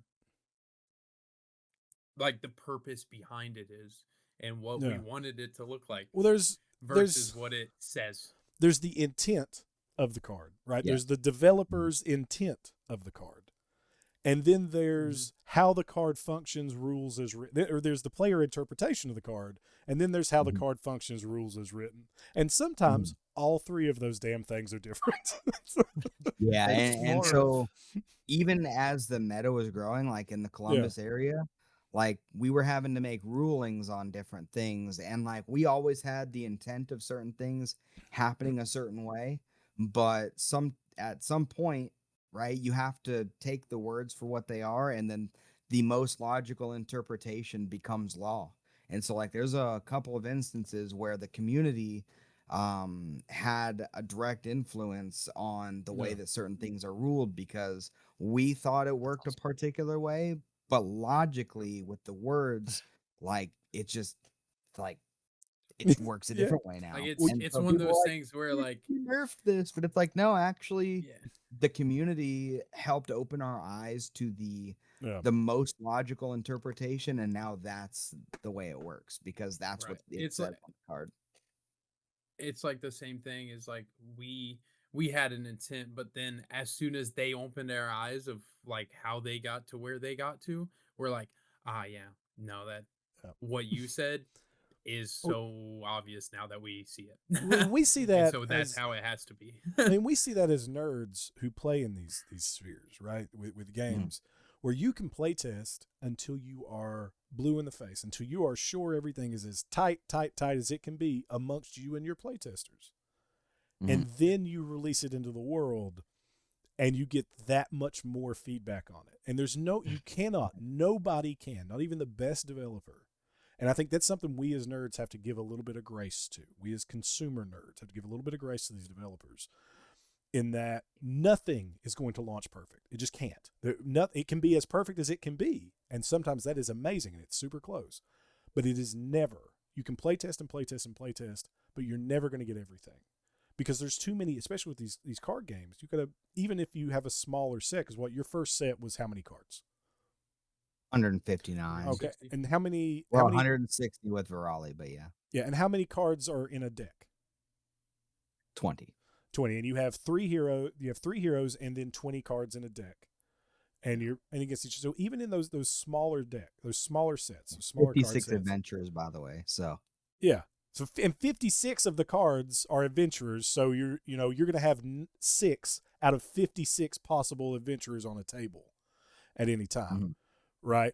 And they're not going to be. You're going to have other adventurers in the deck. So even with that set, like, there's no way you can hit every single little combination for every single thing. You got to get it as close as possible to where you feel like you got a good, solid thing to release out, and then, be willing, like you guys seem like you are as solid developers, to iterate and listen to community feedback. Right. it's funny too, because like I look back at set 1 of Yu-Gi-Oh, and anyone who at least was in around that time, or at least knows the first set and its contents, is like 85 to 90% of it was just straight trash, like just absolutely useless garbage. And we didn't do that. And looking back, it probably would have made our lives a whole lot easier if we only had to really worry about balancing like 10% of the cards, while the other 90% was like just completely useless. For all intents and purposes. And anyway, so people might try to argue that fact. I would tell you you're wrong directly. Yu-Gi-Oh's first set was 90% garbage, and that's just it. But in Journey, all 159 or 160 cards in this instance, they all have a place. There's very few cards, and I mean very few, that are not up to snuff. They all have a place in a deck somewhere, and that is probably where a lot of the balancing issues came in, where it's like, instead of balancing 15 to 20 cards, we're balancing 160 cards for validity and not being just completely broken. How happy are you guys with where the meta has landed for your game? Like, I am impressed with the veracity in which the players have sped up the game beyond what we really intended. Because, like, yes, me and Dakota could build some pretty nasty decks, right? But we kind of knew how to fight against them at that point. Like, we kind of already knew, like, well, when I'm building this deck, because it's not very fast, I know how to shut down at least part of what they're doing to try to keep me in the game, right?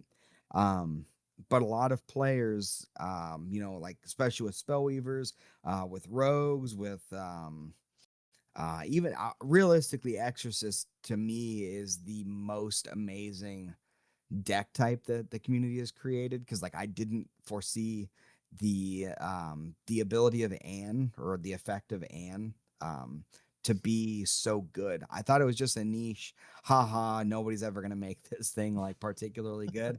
And now it's like one of the best deck types in the whole game. And I'm like, wow, I didn't see that coming at all. But like the speed, it definitely impresses me. The community made the game a lot faster than we intended. So set 2 is trying to bring it down a little bit, but in a way that is still very fun and unique, where you have a little bit more to play with without just getting gunned down by these, just hasty decks. So, which is also really odd to us, because like I said, for the most part of our play testing, we had the opposite issue, where games took too long, or you would get stalled out or stalemated. Now you have these guys doing games so fast, and we're like, now we got to make it longer. So it's like, I mean, is it a bad thing though if the games go fast? exact- Like, why would you? And this is not me like questioning you. I'm just like, from a design perspective, what is like a good time frame for a game? And I meant to ask this earlier. I was thinking about it. Yeah. 12 to 15 minutes is kind of the goal where we want to be. Like, we want to be in that 12 to 15 minute That range. seems super short. Like Well, right now we've got 25 to games that 30 are minute. taking like 7. Yeah, we got games that are taking 7 minutes. Like, Dang. it's really fast. Not a single we- damn one I ever played. I'll tell you. Yeah, that, Well, Not to Yeah. play the once, handful of once you get to like these players that are playing the game like hours and hours of it a week, and they know exactly what every card does. They know exactly what every deck does that they're Nerds. playing against, so they know both what you're doing and what they're doing. Bunch And of dorks so, out there get a lot. yeah. wow. No, Uh, please Bunch of listen. Sweaty and- try hard. Yeah. Yeah, and we want it to be, like John said, 12 to 15 minutes with, like, a 20-minute game happening occasionally or a 10-minute game happening occasionally. Mhm. But right now it's like 15-minute game is like normal almost. In like a competitive like scene, I guess. Like that's Yeah. the one difference is like versus a casual, like if you're playing like super super quirky decks, they're gonna be like that 15-minute mark Yeah. right now. But when you get to like a hey, Yes, I'm we in nailed a it. We competitive nailed it on the casual. standpoint. Yeah. Yeah, because that's how we played the game mostly. Is we were like just trying to find unique, fun to play, weird, interesting decks, and then they're like 15 minutes and they're perfect. And then we have these guys who are meta players who they come in and they're like, all I want to do is kick your teeth out as fast as possible. And we're like, yo, what is that? I don't want you I didn't or even I to think you have could do time that, to enjoy Minnie. the game. Yeah. Wow. So- So with your meta, so what has like the public reception for the game been for you guys? Like, how is that? How have you felt with that? Like, what does that mean for you guys with this positive public reception? Because it's been positive, right? It seems like Yeah, I mean there's Yeah. there's almost nobody who seems to have like a negative response that if they take the time to sit down and learn the game, and they don't just try to say, well, this is Magic 2.0. How does it differ from Magic as opposed to like Journey being its own game? If you sit down and you just play Journey, people seem to enjoy it. A lot of people do. Dakota, are you okay? Your head He's been dips eating down. something for. He's been eating something for like the last 40 minutes. That's just I'm every now wondering and when then it's see him gonna like end. just I'm dip wondering down. when it's gonna end. And it would be less obvious if you just fucking eat. You just eat on camera. Also, you muted. So You're mute. I'm eating It's a soup. just every now and then see him go. Get a bigger spoon.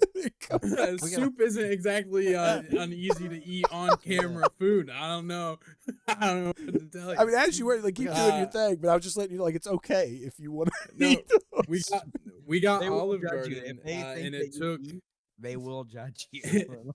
it took way longer than we thought for our Olive Garden to get here. So Ashley came in, my wife, and was like, "Hey, what do you want me to bring?" And I was like, "I don't know what's gonna be easiest for me to sneak on camera." So it's just soup. It wasn't soup, by the way. You're not sneaking shit. You just It was either that or like spaghetti, dude. I don't know. Spaghetti probably would have been thought it even was harder to spaghetti eat, or man. something. I didn't know what it was, but you made No. a poor decision there. But you do I you. didn't I hope expect for the this. sake, I hope for the sake of the stream that you're somewhere near the end of that Super Bowl. no, you eat. I am. What did you? Yeah, You're yeah, good. yeah. You're fine. I'm pretty You much just- done. I didn't know if you were like getting What were we sick talking about, or by the way? Like, I Yeah, forgot. the I thought it public was reception. coughing. Yeah, I thought you were like coughing, or I thought you like No. might have had like a dip in or something, and you were like bending down to No. spit and like fix No, like. I knew I could. Nope, I soup. could sense. I either thought it was soup or it was spaghetti of some kind. It Like, was I just so right there. distracting every time to see leave. Just your hand would just Like be, every time I right start talking, Dakota's like, "Yeah, I'm out." there. It's like go to sleep. Yeah, I was trying to do it, not when I'm talking. I mean, obviously, No, it's fine. you should definitely try to eat a spoonful of soup while you're talking. Yeah, so tell me about your game. Yeah, there we Yeah, go.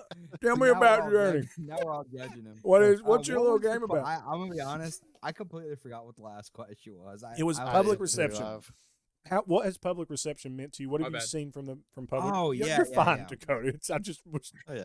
He's like, I'm just hungry, dude. eat. By all Again, means, it's been eat. Just positive. don't let me make you self-conscious. We do have a like a new path forward that we're going to be experimenting with, and we think it's going to be better for the broad consumer. Right now, we just kind of hopped right into like structured, competitive, sweaty games for the stores, and I think for a new game and like a new player, the idea of a competitive scene is probably a little intimidating.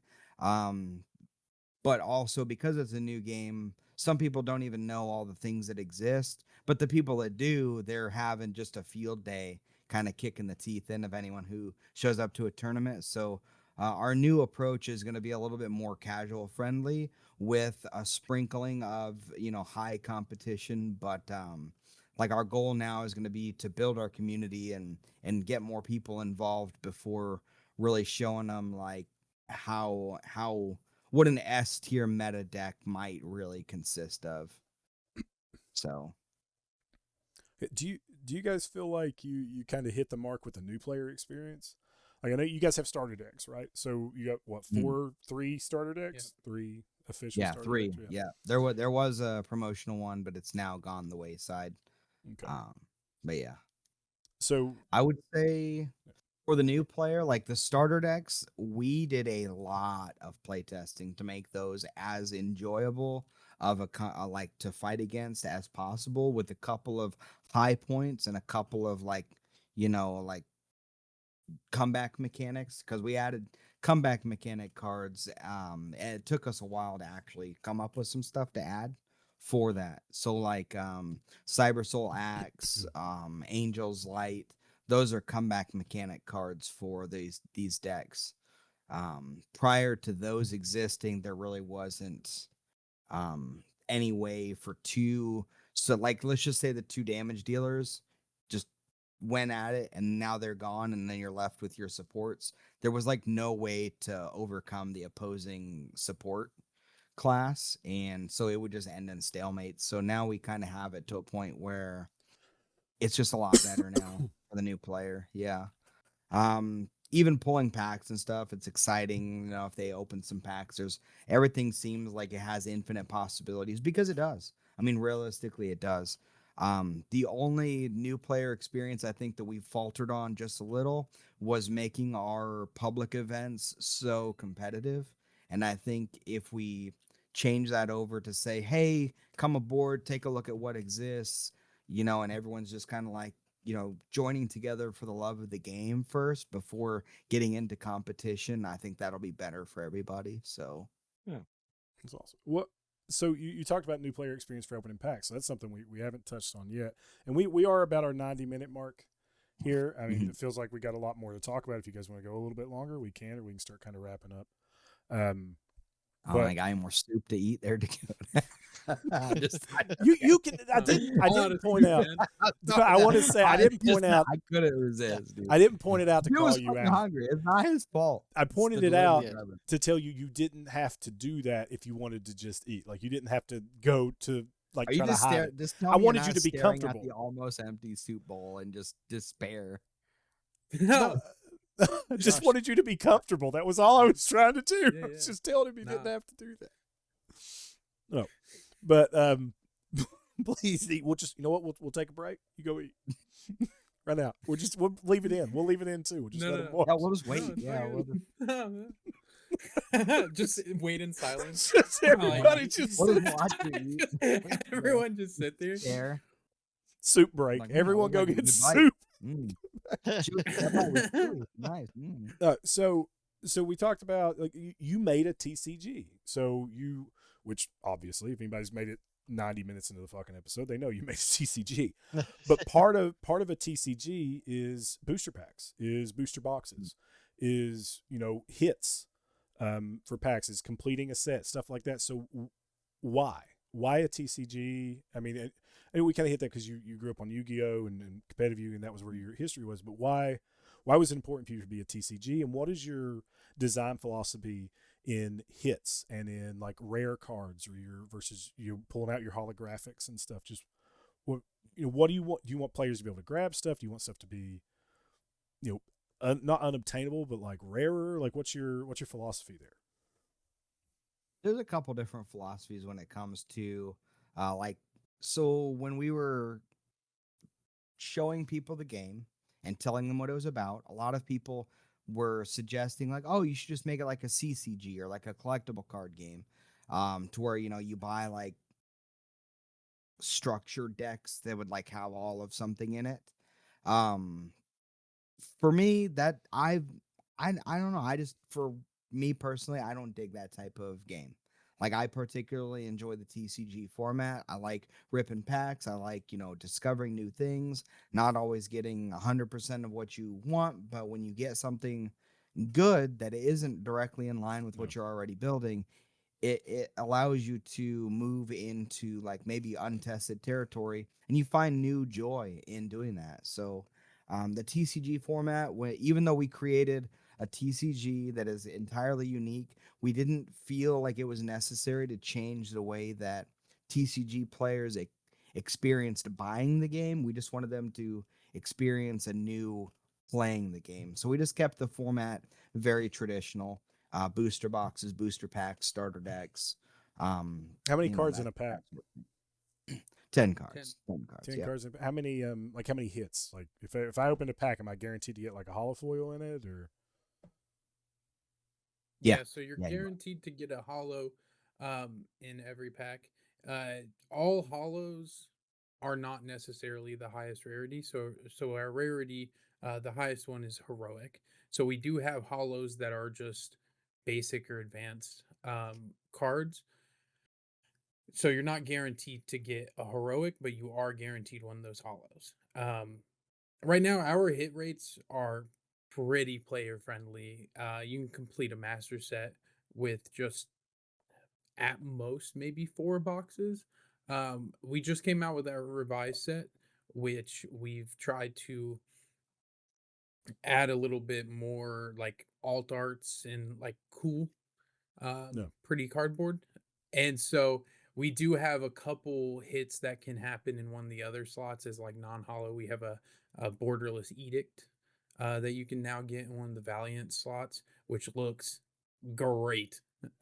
So you can now have like a double hit pack, which is cool. But nothing is like mega hyper rare level of chase in our game. So like so there's no like card power associated with rarity then, or so one of the design philosophies that I really took to heart, I don't even remember where I saw it, but when we were trying to figure out like, well, how are we going to do the rarities? Like, are we just going to take the strongest card and always make it the highest rarity?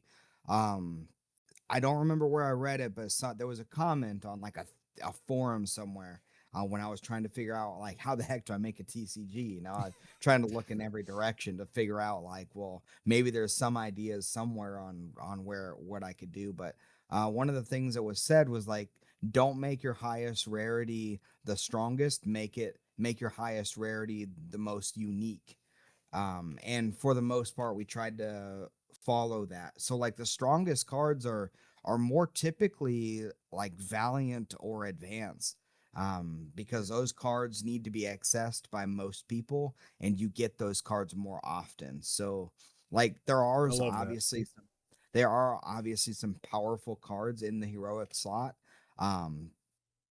There's a couple cards that now, as we watch the meta the way that it is, that are in the heroic slot, but there's a lot that are not in the heroic slot. And that was kind of by design. And then even with the way that we have the boxes structured, like we want people to not pull too many duplicates, but we want people to pull duplicates potentially of play sets. So like so in Journey you can have 2 copies of an individual card inside of a deck. So like in our holographic or our holographic slot or whatever, we try to make it to where you get 2 heroics of a couple of different of the abilities, items, and equipment, so that you could have a play set of it in case you wanted to run that in a deck. So like our pull rates are very, very like Dakota said, very player friendly. So Yeah. And our like rarity scale is kind of like a mix between because like I know Pokemon's rarity has nothing to do with their cards. You can get uh the same card in non-hollow that does all the same stuff as you can when you get like an SIR. Um Ours isn't quite like that, but we are doing like in the future when we do have more rare cards, like more traditionally rare cards, they will only be alt arts. Or they won't be unique cards, I guess. Yeah. Whereas, but at the base right now, up to our heroic level, they are different cards. Like a heroic rarity card is not the same as a advance. Like you won't ever have a non-hollow advanced Jess, if that makes sense. So the more rarity of the But same it doesn't card mean is different art.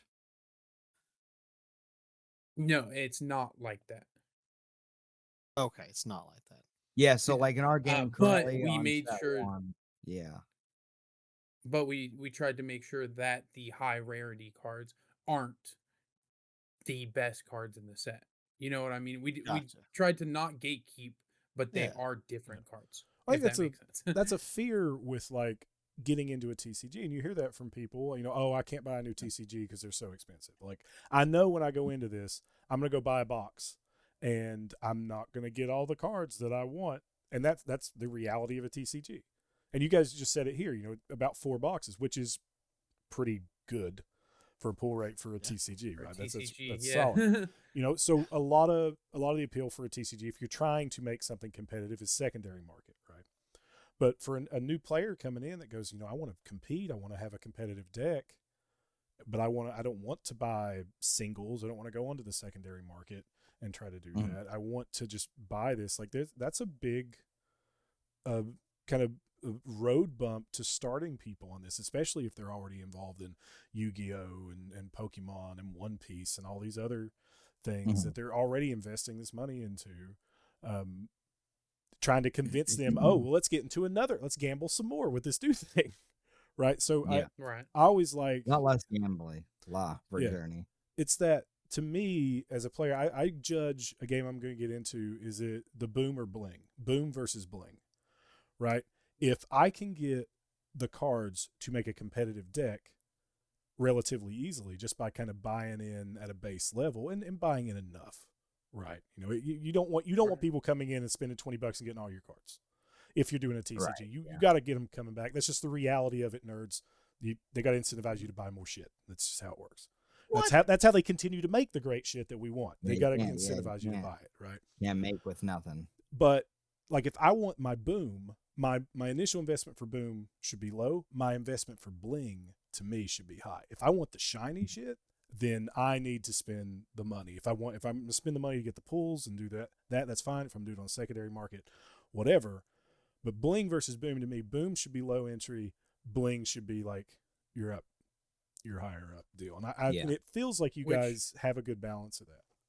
Yeah, right now you could our buy one thing.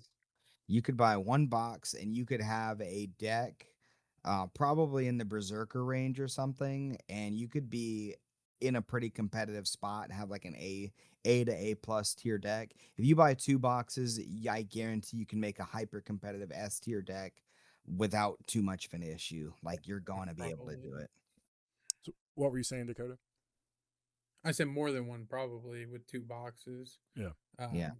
But no, like realistically, our first set, what we lacked the most is the bling cards. Because we were players first.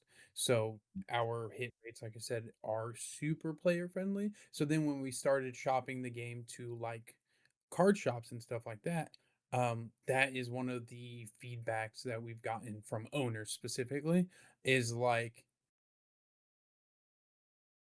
people get it too quickly. So that's something that we are working on in the future, of having like more special art, You gotta have a cool chase, blingy cards. right? You gotta have a Yeah, chase, Yeah, but you don't want we're the gonna start to get chase. a couple of chases in there. Yeah. Yeah, well, you don't want your which chase. our I mean, for revised me, set, that's what we added. again, if I and Aaron, you might agree with me, you may disagree with me, but if I'm gonna buy into something, I don't want the chase card to be the thing that makes it whether or not I can play the game.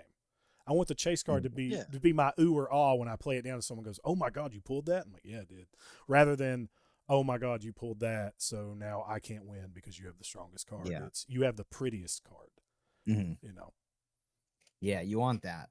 That's the whole reason that there are non-heroic holographics, because like a lot of the non-heroic holographics in the base set, like in Brave Exodus, like you have Surges, you have Argus, you have like different adventures and cards that we found to be both fun and enjoyable and viable. So we made holographic versions of those so that people can have those blings, and they're not even too hard to get. They're still easily accessible. So What's the um, what have you guys seen for the secondary market for your game? Like, is there a secondary market popping up? Like, are you seeing people sell it? Are you guys like, because you're very approachable developers, right? Which is probably a double-edged sword, right? Yeah. John, I think your personal phone number was on your card you handed out to everybody. It was. That was at Yeah, to be that fair, is that a was at true Gamma story. specifically. There's a Galaxy because Con, the one that I everyone- got. You had everything. Yeah. Yeah. Did I? Yeah, Galaxy. Oh Con yeah. is Yeah, the- you're the first yeah. to launch. Yeah. By Gamma, we had it figured out. So- But Galaxy Con is when we took the business cards, and we were like, yeah, no one's gonna ask for a business card, maybe a couple people or whatever. And then we handed out like 1,200 business cards with your personal See, cell I phone got number one. Yeah. on it. I got some- I never I got handed a them out to single- people. I here. never got a single, random text or anything. So Yeah. wasn't too bad. It's all right. Yeah. So, but for the secondary market, you guys are approachable developers. You have a Discord, which we'll be linking to if people want to get in there, and you guys make yourselves available, which is amazing. But I assume it's a double-edged sword again, because you're right there talking with the community. You're in there, like with the secondary market. Are you guys trying to control that, or are you just like, we're backing off? You guys do what you're No, gonna do. not at all. Yeah. Yeah, that's all shops. That's all players. Like we get asked a lot if if we'll sell singles, but like we're not going to do that. Like we shouldn't be Right. controlling the market and Yeah. saying what people are going to pay for the individual cards. But like I know Guard Tower West, they have a secondary market. Shop called Alchemist Refuge, they have a secondary market. There's a couple others that I think are starting up, and then we also were approached recently for like an online like singles marketplace, and that might be somewhere that a lot of shops can get involved in, but we haven't quite moved forward with them quite yet, but just low on priority right now. Right, now, would that It's be kinda you like a guys? TCG player, but Yeah. Would you guys be No. providing that, or they were just like approaching you to see if that was okay, or what is your role in that? yeah, it'll be more like you know how when you go to TCG player or whatnot, like on the little drop down menu, you can choose Magic and just browse Magic cards, or you can choose Pokemon. So our side with the site is getting that set up to like the section that says Journey and all of that. Yeah. Then shops will put their own price and their own Mm. cards and whatever they want, or people That's or interesting. whatever will put their own cards on there. But we still have to set it up so that our game is on it, and we have to Okay. give it like to the site and let them know like what cards there are and everything like that. So that Okay, people like a can find it. validity thing. Like you have to, Yeah. like say, okay, these are actually our stuff that people are selling. Yeah, you're here's an image of verified. every single card. Yeah. Okay. Cool. All right. Neat. Yeah, we That- just have to set up the bones of Yeah. it, and then shops will be the ones that Yeah. actually dictate. And those that is not specific that's not a thing right now, right? We're not saying that's Not 100% yet. No, happening. we You just might got not. a Yeah. for it, Okay. so, yeah. So, because somebody's going to listen to this and go into your Discord and be like, "Well, I can't find that damn online shop on Yeah, this." yeah. Yeah. No, not a Yeah, thing. You yeah, can right you now can our- find you can find the singles on those two shops website. Like if you just Yeah. Google like Journey TCG singles. You can find them and buy them online. But yeah, it's nothing we control or anything like that. And like I think the most expensive card, which may have changed now that we have the revised set, which has the new alt arts or whatnot. But I know for a long time there, I think the most expensive card was like $50 for the alt art potion. Which I mean, if you come from like Magic or any other TCG, $50 for one of the most expensive cards, not too shabby. I mean, it's still Uh, not cheap. Like it, Yeah, you we're know, yeah, if- we're Right. not cheap, Yeah. but But- it's not crazy. yeah. yeah. Okay. What was I gonna say? Yeah, right now our main primary goal is to get community, get everyone together. We know that there are like upwards of 1,000 players out there, and we're just trying to find a way to get them all together in like an enjoyable venue so that we could all hang out and just enjoy the same Yeah. game together. And somehow that is really turning out to be difficult. That is So, yeah, that's um, the current hurdle. they're gonna we're have at, jobs. is You know, trying I to can't figure everyone it just out. be available all the time. That's crazy. Nobody wants to leave their house. That's all. Yeah, I mean, there's also that too. So I guess we're working on that aspect of it, and we feel like that is definitely where all of our time should be spent, is to get people together, make sure the community's growing, and the secondary markets and all these other accessible things. Those will come. Those will come in time. It's just trying to make sure that everyone's out there having a good time with the game. So. You mentioned you have a community in Columbus, where you guys are from.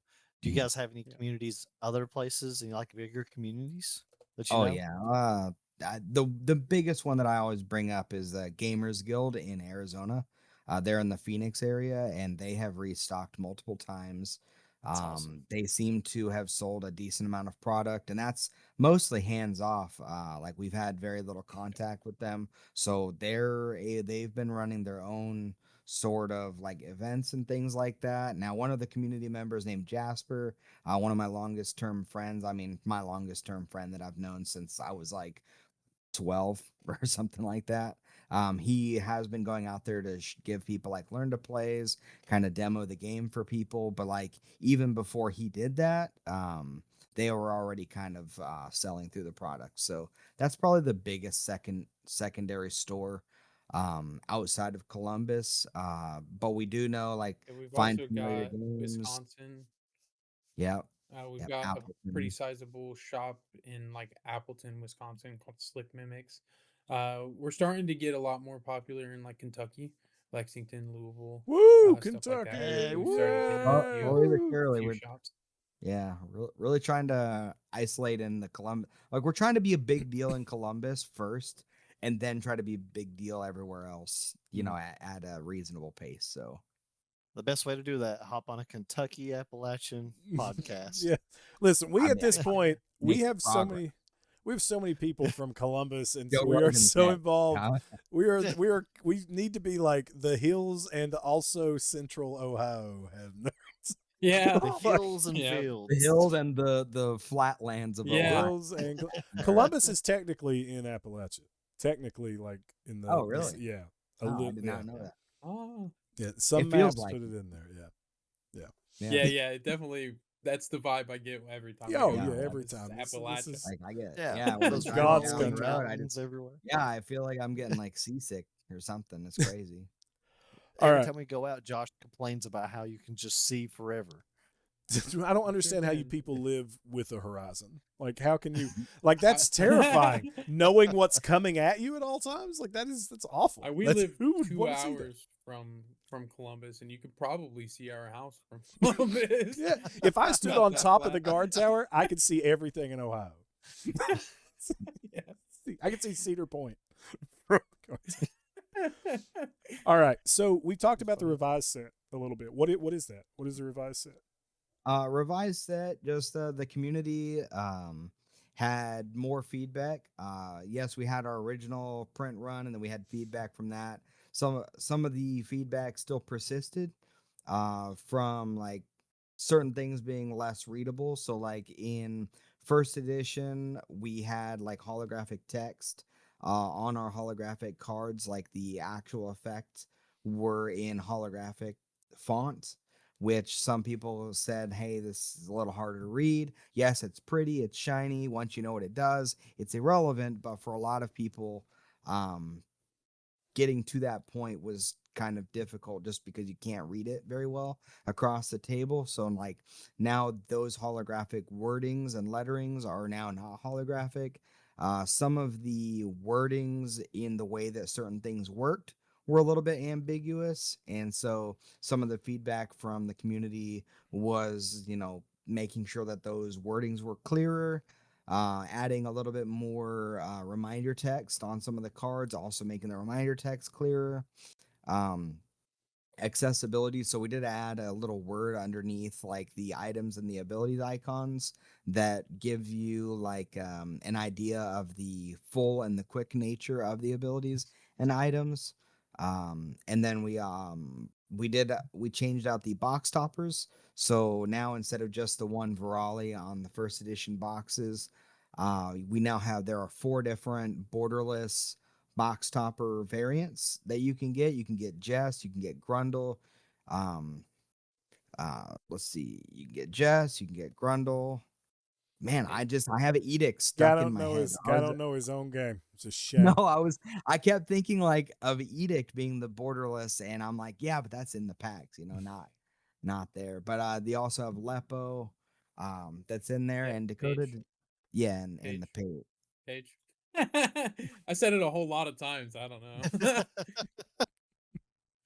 But yeah, primarily for revised set, it's mostly just accessibility things that like Wasn't Paige, it was we had Diana. never. Sorry, I needed never to thought make of. sure we didn't get called out. It was Diana, not Paige. Yeah. That's what I was Oh doing. yeah, you're Twin right. swords. That's I'm everybody looking knows at it this right is here. Twin Swords. His Twin little Swords. shimmy Yeah, shirt. yeah. When I see a guy doing this, that's all I think is Twin Swords. This Gloria Esteban do the conga thing he's doing there. Everybody knows that's Twin Sword. Come on. Sorry, God, I didn't mean to But cut you. yeah, I was like, wait. it's mainly just mainly stuff that we never thought about. So like even our rarity on the card is like you can tell the rarity based on these diamonds that are on the middle. The different colors mean different rarities, but we never thought about colorblind people can't tell a difference in some of those colors, and we're not colorblind, so that's not a thing that we thought about. And so then our community pointed this stuff out, and we were like, well, we want everyone to be able to see our game and understand it and enjoy the game. So the font got a lot bigger, got a lot clearer. We added down at the bottom now where the card code is, it'll start with like H dash BEX001 for like the card code. That H means heroic. V for Oh. valiant. That way, I'm not even gonna if be you able to can't see. tell the color blue very well, Yeah, I won't be able to zoom in on it's that, but heroic. Yeah. Okay, Same thing with like John said on our action, like whether it's a full or a quick or a hidden, it's the same emblem for the most part. It's just black, yellow, or like gray. So now that it says underneath it full, hidden, quick, that way everyone can see it and understand it, and not struggle to yeah, we don't want anyone to look at it and be like, oh, I can't play this game because Yeah, I there was don't know what it means. even at Gamma, some of the feedback from the developers and the distributors had mentioned like, hey, we got a couple people that are colorblind. They have a really hard time deciphering this thing on your card. Like, have you considered making some changes? And then originally we weren't sure how we were going to do it, but we came up with something. So it's working out. nice. So it as seems to be really the revised set has been received well. So how long? When did that come out? It's only been like under a month, Beginning right? of July. Yeah. Yeah, like Beginning of July it came out. Yeah. How has demand for Journey been? Like, have you been able to keep up with all the demand? Are you feeling like strained on that? Like, how is it over? I mean, I assume it's probably overshot your expectations, but like being able to keep product in people's hands. I mean, we saw you guys at Origins, and you were worried. You were worried you were going to sell Yeah, out. yeah, which we were really close to selling out of Yeah. everything. Now conventions we have a really strong impact at because people take the time to learn the game, and that's like the one barrier. A lot of people when they go into a card shop, you know, they walk in, they already know it's like, oh yeah, I want to go to this card shop, and most people don't go in and go, boy, I sure hope I can find something new today. A lot of people are like, I'm gonna go pick up this Pokemon thing, and they walk in with that in mind. And so, or like, oh, today is the Magic the Gathering tournament. They're going in to play Magic. Yes, there's people there, but they're not looking at new games typically. They're looking at the game they already know. And so, like, our challenge now at a convention, it's easy. People are looking for new stuff. That's literally why they're there.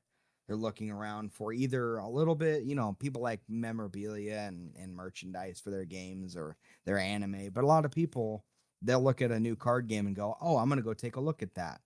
In a card store, a lot of the times, like people are dead set on what they're there for, and they don't intend to deviate. So our goal now is to try to get people to play the game. So like yeah, conventions, it's kind of easy to get new players kind of on board because the game does play very well when people give it a shot. But at LGSs and stuff, like it is becoming more difficult to get new players because it'd be really easy if, you know, they would let me just walk into another event and be like, hey guys, guess what? Stop doing what you're doing and play my game. Like that would probably be pretty easy to convert some people, but they frown on that, you know, weirdly enough. You would think they wouldn't frown on that, but they definitely do. So yeah, we're All keeping in up all, with demand, but we have sold more than we ever thought we would in the first year, that's for sure. So That's I awesome. say we just had to get a second order. We sold out of the first 1,500 booster boxes. We've had to reorder starter decks several times. So like it's doing really well. We Good. It's been received really well, and we've we got really close to running out, but we haven't ran out yet. Because I know that's a big worry with a lot of like new games that end up coming out. Next thing you know, it's impossible to get for 3 months because Yeah. they don't have stock. So we've this time we ordered because we seen like how well it was received. We ordered double the amount. Um, so now we are looking really good Yeah. on product and everything for a while. Nice. So what? Let's talk about the future of Journey. You guys cool with that? And we kind yeah. of you hinted you looked like you were about to show us a second set thing. Have you previewed any of that yet? Like, do people know about the second set, or what? It's like, what is the They future of know Journey? about it, at least in the Discord. And like when people ask at conventions, a lot of people will ask, like, are you guys planning on doing another set? I'm like, yes, the answer is definitely yes. The second set is, you know, functionally it exists. It's being play tested by some play testers in the community. Really, we're just working towards like more art and making sure that there isn't any broken odds and ends, but the game seems to play really well.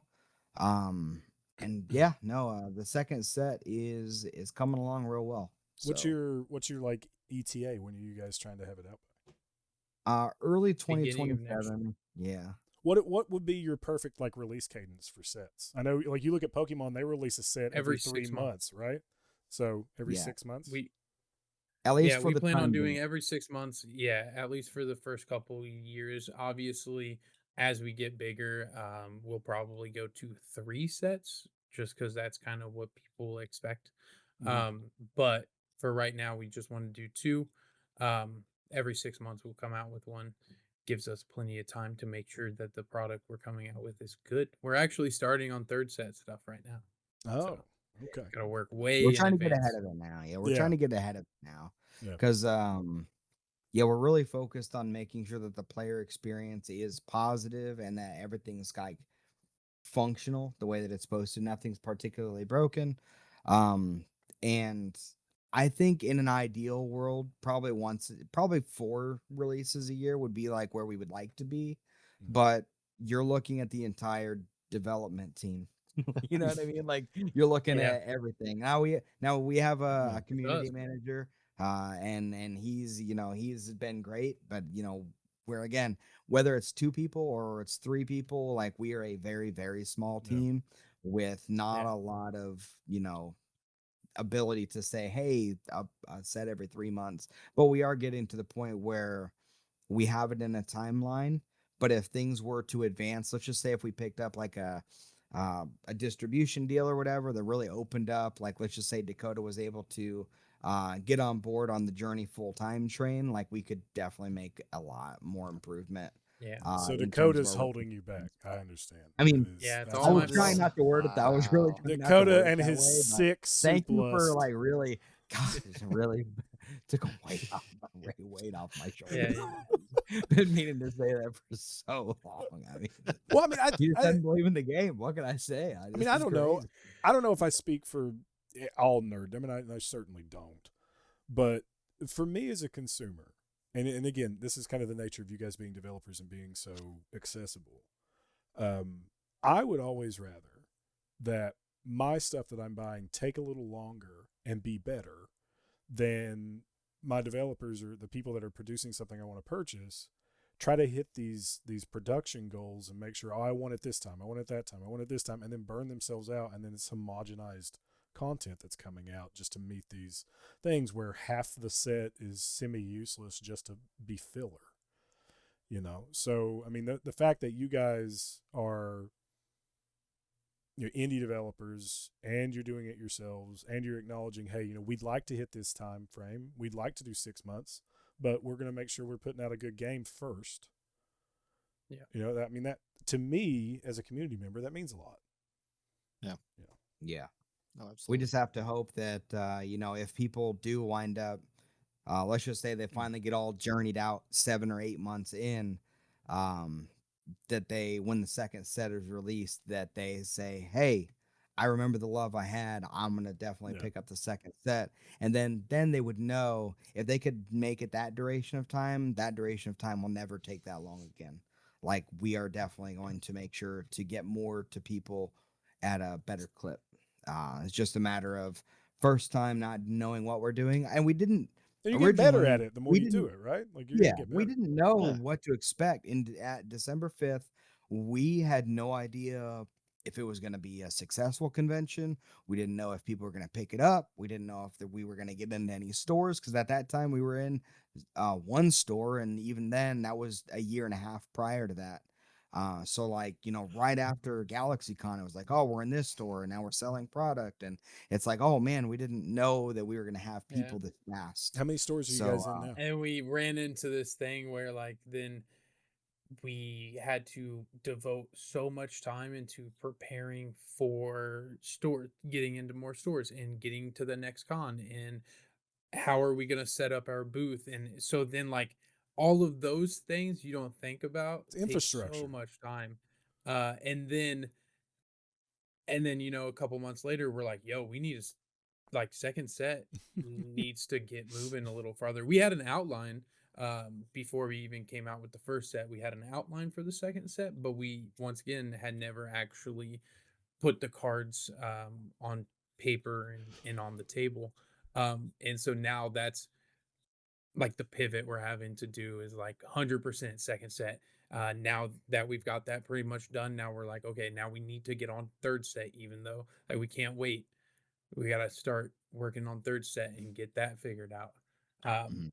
It's just everything happened so quickly in the beginning that it got away from us real quickly. Yeah. Well, you got to establish infrastructure, right? Like you guys are building, you're building Journey. Like you said, there's 2 of you guys, and you're dedicated, but you can be as dedicated as you want. You can still only do the work of 2 damn people. You know? For sure. So, I mean, Magic and Pokemon, they've got dozens of departments. You know what I mean? There are probably at least 5 or 6 people on those teams. Like, I mean, at least 5 or 6 people working minimum. I bet there's up to 10 people designing all of I Pokemon. don't know. I don't know about that. I think, depending upon who you ask, probably Probably there's like one 3 guys. one yeah. idiot designing everything. Yeah, you want to remake this card for the 12th time? Yeah. Awesome. Yeah, for sure. You know what we need? Another EV card. Let's do that. Absolutely. Right. So second set. So we talked about. So you guys have your. We're over the 2 hour mark, but I got a bunch of questions. We might split this into a 2-part. Hey, just put the whole interview actually on like 2x speed. Yeah. Well, we may split this into. This might be a 2-part episode for the Hills Have Nerds. So you have a class system, right? You have your Factions. So you have factions and you have classes within the faction. You have 4 factions and then 2 classes for each faction, right? So when you're going into your second set, are you expanding on that at all, or are you just adding new heroes into those existing archetypes? We are bolstering what exists, adding some new like twists to the way that each class can function, just to give like deck builders more options on how they go about victory. We're not necessarily pumping what exists to make it even stronger. We're more or less adding different dynamics so that there's more strategy involved, or at least there is potential more strategy involved. There's a couple of really unique things that we intend to do for second set, which we were originally going to do for third set, but Dakota brought up a good point. So it's a particularly unique thing that I've always wanted to do, and it's going to be something that's going to be kind of front and center in second set instead of third set. Second set is going to have that unique twist, and I don't really want to give away what it is. By all means. I know. Yeah, it's We also have it's super exciting.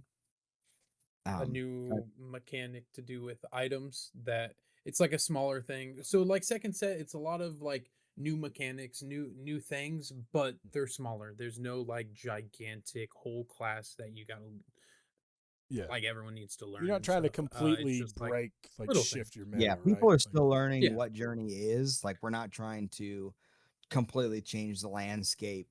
For even new players would probably struggle to follow along. Or even seasoned veterans would struggle to follow along with just a complete change. Nonetheless, a new player learning a new game in a new environment. So like second set is trying to address some of the things that people brought up from first set, adding a couple of mechanics, not too much. Third set is when new classes and a lot of other things are going to take place. Okay, so is that we're going to see new classes in third set? Yes. Is that official drop? Okay. All right. Cool. You heard it here. Probably not first. And then our plan, our plan is every other set to have new classes. So we'll come out with some new classes. Set 3, set 4. It'll be like bolstering, kind of like set 2 is. Might be a couple new unique like little things just to feel fresh and like for people to look forward to. But it'll be primarily bolstering what you already have learned, and then the next set more new classes. So we don't have a hard set date for set 2, right? You don't have like a hard set date. No, it's just like right now we're really eyeing down like very beginning of what February was it. I think that's kind of like where we're shooting for. It's like right at the beginning of February, possibly. You heard it here. They're promising you the beginning of February. You heard it here. They said February 1st, hard line. February 1st, hard line promising. Yeah. No take back. Somebody heard that and went, they said February. If it's not out February, problem. Yeah, but we're really shooting for that time frame, and we should, by the way that everything's looking, we should be good to go on that. Okay. Yeah. So you talked about showing us a card, Shield Maiden. Is that something we can do? Yeah. Is it? It's okay to say no. It's okay to say no. But no, it's not. I think we say yes. Dakota's all about it. All right. I knew why Dakota was the brains behind all of it. Hang on. I'm always. You can ask John. I am the worst influence. I'm always trying to be like, yo, dude. Yeah. We should like give someone something, like give the people I have a little hint. stuff. Now, if you go to the Discord, if you're in the Discord, I have dropped some like images. I've dropped some things in there, hints but I've not dropped just for art. any public knowledge for like the exact effect or anything. I haven't given any of that, but we'll do it here. And we can Hold on, blur hold out on. anything you want Yeah. to blur out. Like if you No, want to pull no, it up and blur it. no, I'm No, no. just sharing this particular image, so Okay. yeah, people can speculate. Oh no. Don't do that. Don't do that. Close that, John. That has thrown the entire Oh, that cut you off. Like cut you out of the recording. Because I'm capturing from Discord, and so when that popped up as watch stream, it cut you completely out of the recording. I can't hear you. Yeah. Okay. Oh, hang on. You know what? Fuck it. It'll be fine. Let's watch stream. No, but if I watch stream, it's going to pull this. You know what? We Deal can with just it. You give guys are to getting you in something neat. post. And we're going to open it up. No, damn it. I was about to click on it. Damn it! Wait, is it working or we isn't it can- working? Hang on. We can It's still just good. send it in the chat so that you guys can react to it now, but we can just send it to you and you can put it. I'm up in opening post. up this stream. Let's see. Right here it is. It's fine. Now this has cut everybody off. Everybody's out of the capture, and this is just Mary Shield Maiden. Dude, that is beautiful. If you click it, Josh. Yeah, I got it opened up. Yeah, this is so right now the entire Yeah. show is Mary Shield Maiden. Nice. Okay, So, but you all don't right. lose everything you- in the past. No, If it's you still it's click- still hearing everything. We can still hear everybody. So talk to us about Oh, Mary okay. Shield Maiden. Yeah, it's just visually all we're seeing is Mary Shield Maiden. I If you gotcha. if Okay.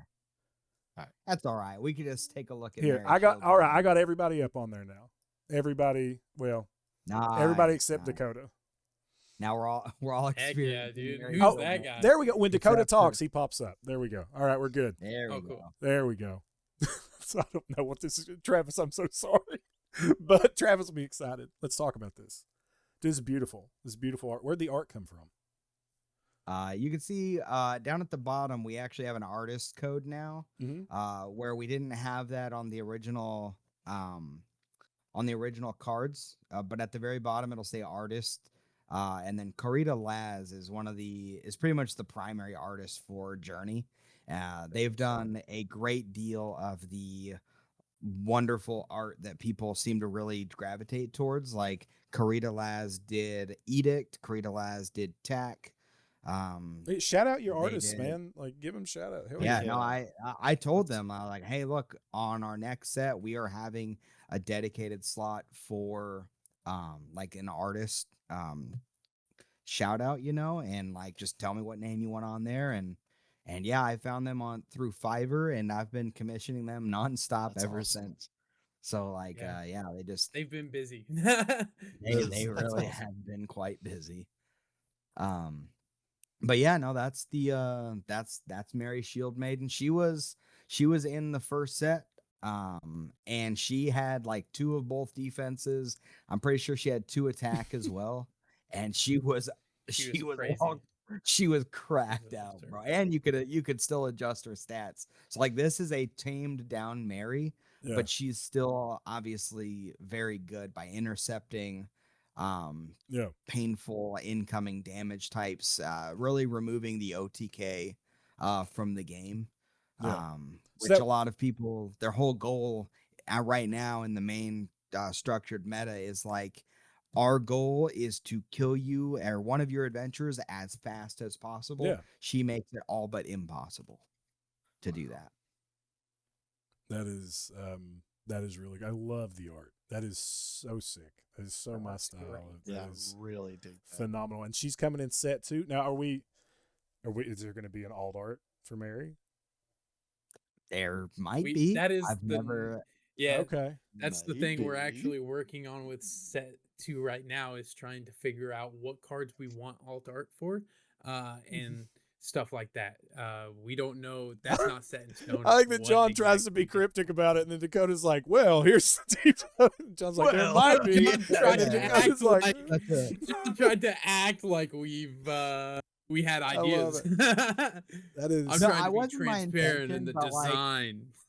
But like, if there was ever going to be an adventure that probably deserves an alternate art, it's Mary's been around in the game for 8 years roughly, so She's so cool. really, She's really really kind of worth it. I Oh, think. I see. It So I'm says gonna stop playtest on it. sharing. Playtest 3. Yeah, that we're just getting ready to have like the first print run of all the art we currently have Mhm. for the playtest group. So So do you guys do an NDA with your playtesters? yeah, Oh yeah. Okay, Yeah. cool. Yeah, you can't get a hold of them and find out all the secrets. I mean, can I like yeah. grab 'em? If they give you all the secrets, they're gonna be in trouble. That is cool. All right, I'm gonna close Mary out. Okay, I stopped streaming too. So. How the stream go? It went great. There we go. All right, and I gotta move this back down, and then Travis is gonna scream at me for this point, but he'll be excited he got to see Mary. Thank you for that, and hopefully people stuck Yeah. around through the episode to see the end, or people really what probably happens. People They'll fast just forward. hover over until they Just see fast something, forward. and they're like, to, "Oh, to that. click!" Just bypass all Yeah, 2 Yeah. hours. Well, leading up most to that. most replayed is that section there. Yeah, most replayed spike right cool. there. So you got to let us post this before you actually spoil that in the Discord. Oh yeah. No, not gonna spoil it, right? Well, we'll wait. Well, we'll say, hey, look, Any- check out this podcast. Yeah, when do you guys Hey. and This we should have, go. This such should a be fest. going out, like next Monday, not tomorrow, but next Monday. Like 'cause Right, okay. this was You heard it here meant to go first. out 2 weeks. Yeah, you heard it here first. dude. They All the Hard audio has made it Yeah. successful. they Hopefully all the audio didn't cut out right when we, hopped over to checking out Mary. Jesus, may I oh hope my Not we that have that don't has even- happened. Don't put that on me. For anybody Yeah, well- listening still here, we recorded this once already. We did the same fucking conversation. Yeah, it was long. But it was we not hit short some by different any stuff. It's about the same amount of time. We hit Yeah. about the same amount of stuff we did. It was a little bit different, but Yeah. I think you showed some prototypes, which I think we'll talk about this off stream. But yeah, so we had to do this once, and the audio got corrupted. I don't know what happened. Like you couldn't hear anybody but me, which is usually how it works anyway. But you can do that. But thank you so much for you guys coming back on and doing this again. And so let's start wrapping up. I want to do some quick fire questions like we did last time. You can do these quizzes, which I'm sure you remember, because this episode was supposed to come out. John's gonna try to go into way too much detail and Yeah. full Oh, philosophy God about forbid a everything. guy has passion. Yeah. So yeah, these are quick The fire. last time I was like having to rush out the door to go to work, and Yeah. John's just trying to have philosophical thoughts. So Aaron, is there anything else you wanted to hit on with the guys before we break into like quick fire? No, we've covered the base. Everything I want to talk about. All right. So Dakota, what's your favorite card you've ever designed? Diana, Diana. Okay. I don't know how much design work I did on that specifically, but also Assault. Assault I didn't design, but I fought tooth and nail to keep around. Still fight, yeah. I'm hearing about it to this day. Right Hopefully, Travis Yeah. has some images of love it. these, and he'll throw them up as you guys do this, because Yeah. I don't want you guys to tell us exactly what they do. Travis can throw them up. All right, Yeah, fine. John, favorite card you designed? Diana. Nah, No, probably. I think Koba in the Spellweaver faction is one of the most fun designed cards. Now becoming difficult to balance around, but I think just in general, he's a super fun card. Just in general. All right, John, what's your Not me, favorite that's card awesome.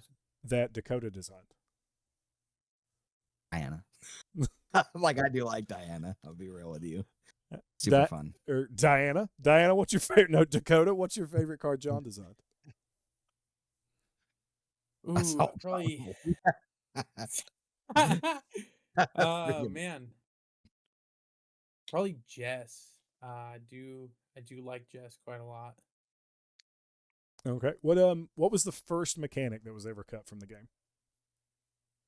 The elemental resistances and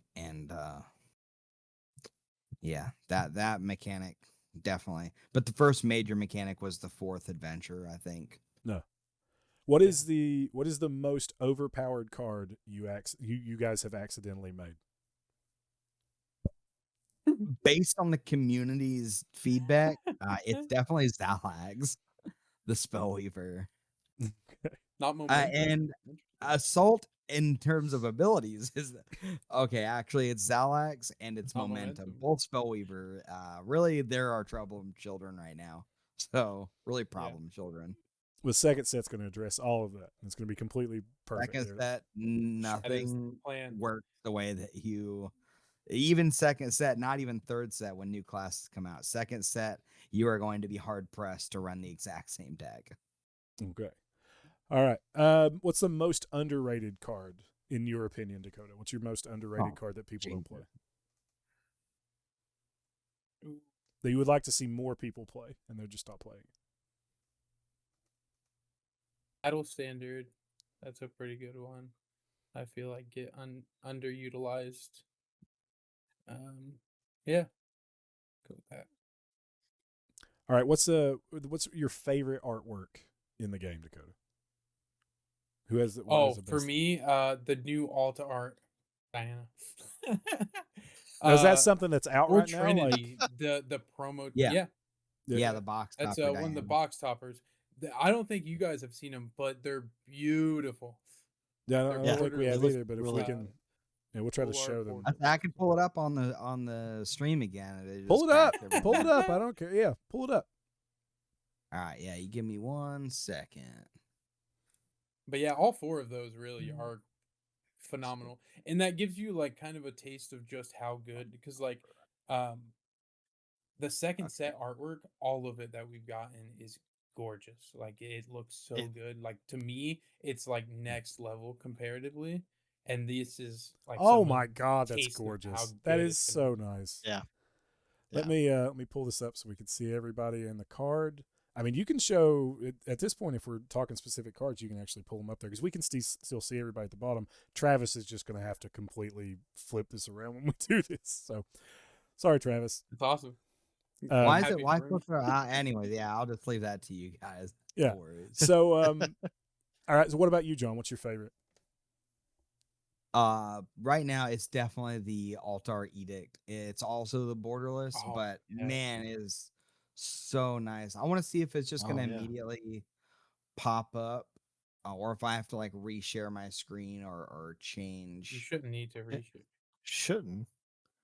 If you're sharing the screen and not like the actual window, if you're I sharing gotta the get to the window, wrap. you have to, Yeah, that's what I'm saying. I'm sharing the window, so we'll see if because it pops up a new window. I'm pretty sure when yeah, probably. when I bring up a new image from a different folder. So sorry, I have to go find it because it's the round edition is in a different.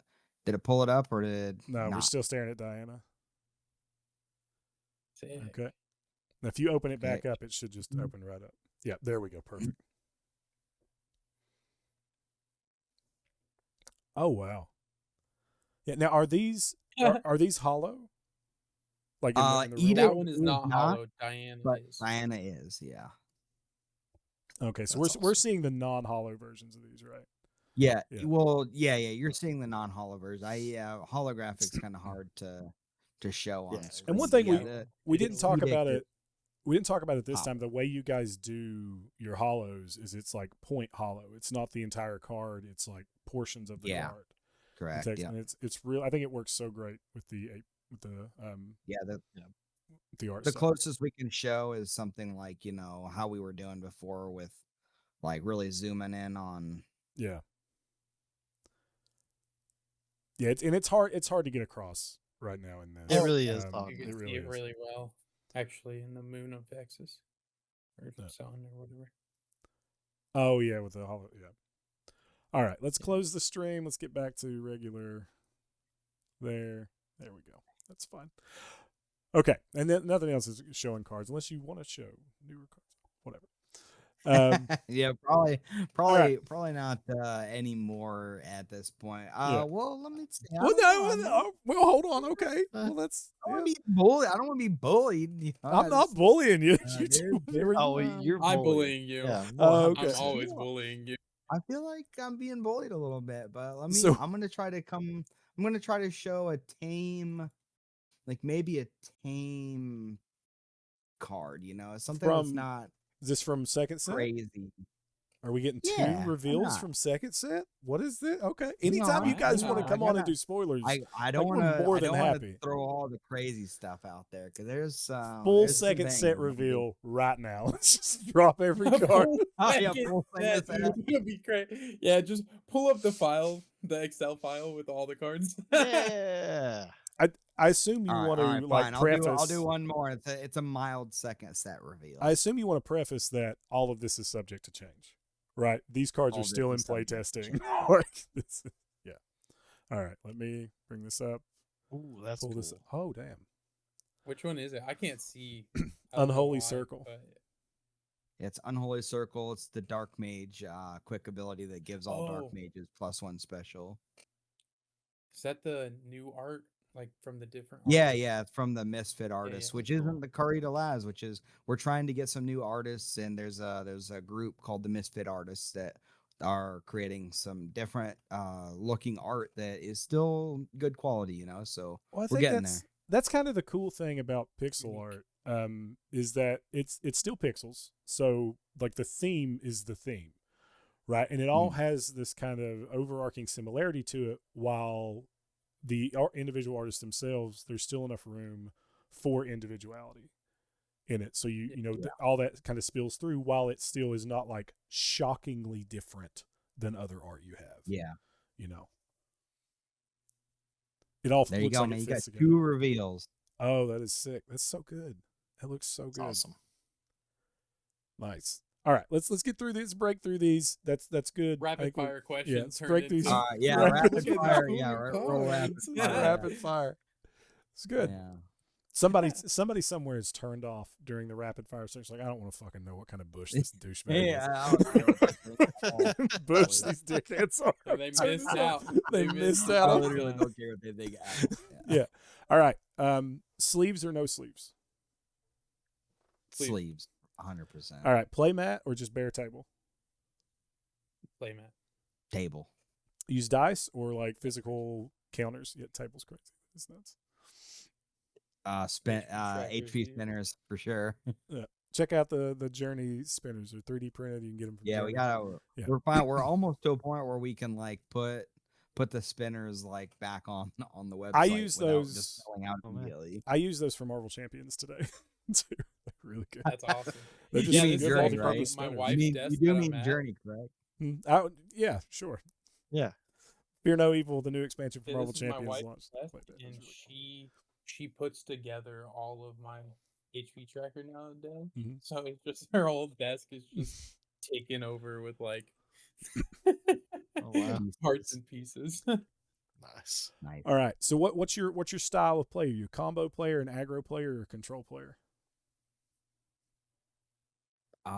Me personally, I really enjoy a little bit of control on top of my damage. So I'm kind of like a mixed bag. I really believe in the multi-class structure. Which faction or class, which class in your game do you identify with the most? Dark Mage for me. Dakota. What about you, It's Dakota? going to be Berserker or Rogue. Really, the warrior faction. Rogues. I I'm normally gonna run go ahead and decks make that have his mind up for him. It's definitely Rogues. I normally run both of them. He normally runs Rogues. If you were a card in your game, what would your rarity be? Valiant. Advance. All right. So this is just a real silly would you rather. All right. Would you rather fight 100 squirrel-sized dragons or one dragon-sized squirrel?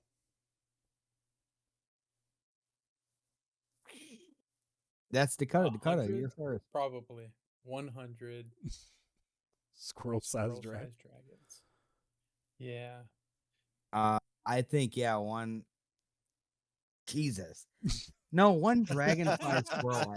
I think one dragon. One dragon-sized squirrel. Yeah. All right. All right, if you had to, gun to Crazy. your head, you either have to design cards with no art that are just text, or design art cards with no text that are just art. What would you rather design? Art, no text. That should be our next game, dude. We should make a game with no text, but it's just all symbols. It's called Uno. I would say words, no art, because that's how we do most of our playtesting, anyways. That's very true. Yeah. Would you rather have if you got an unlimited budget? Would you rather it be for your art or for your playtesting?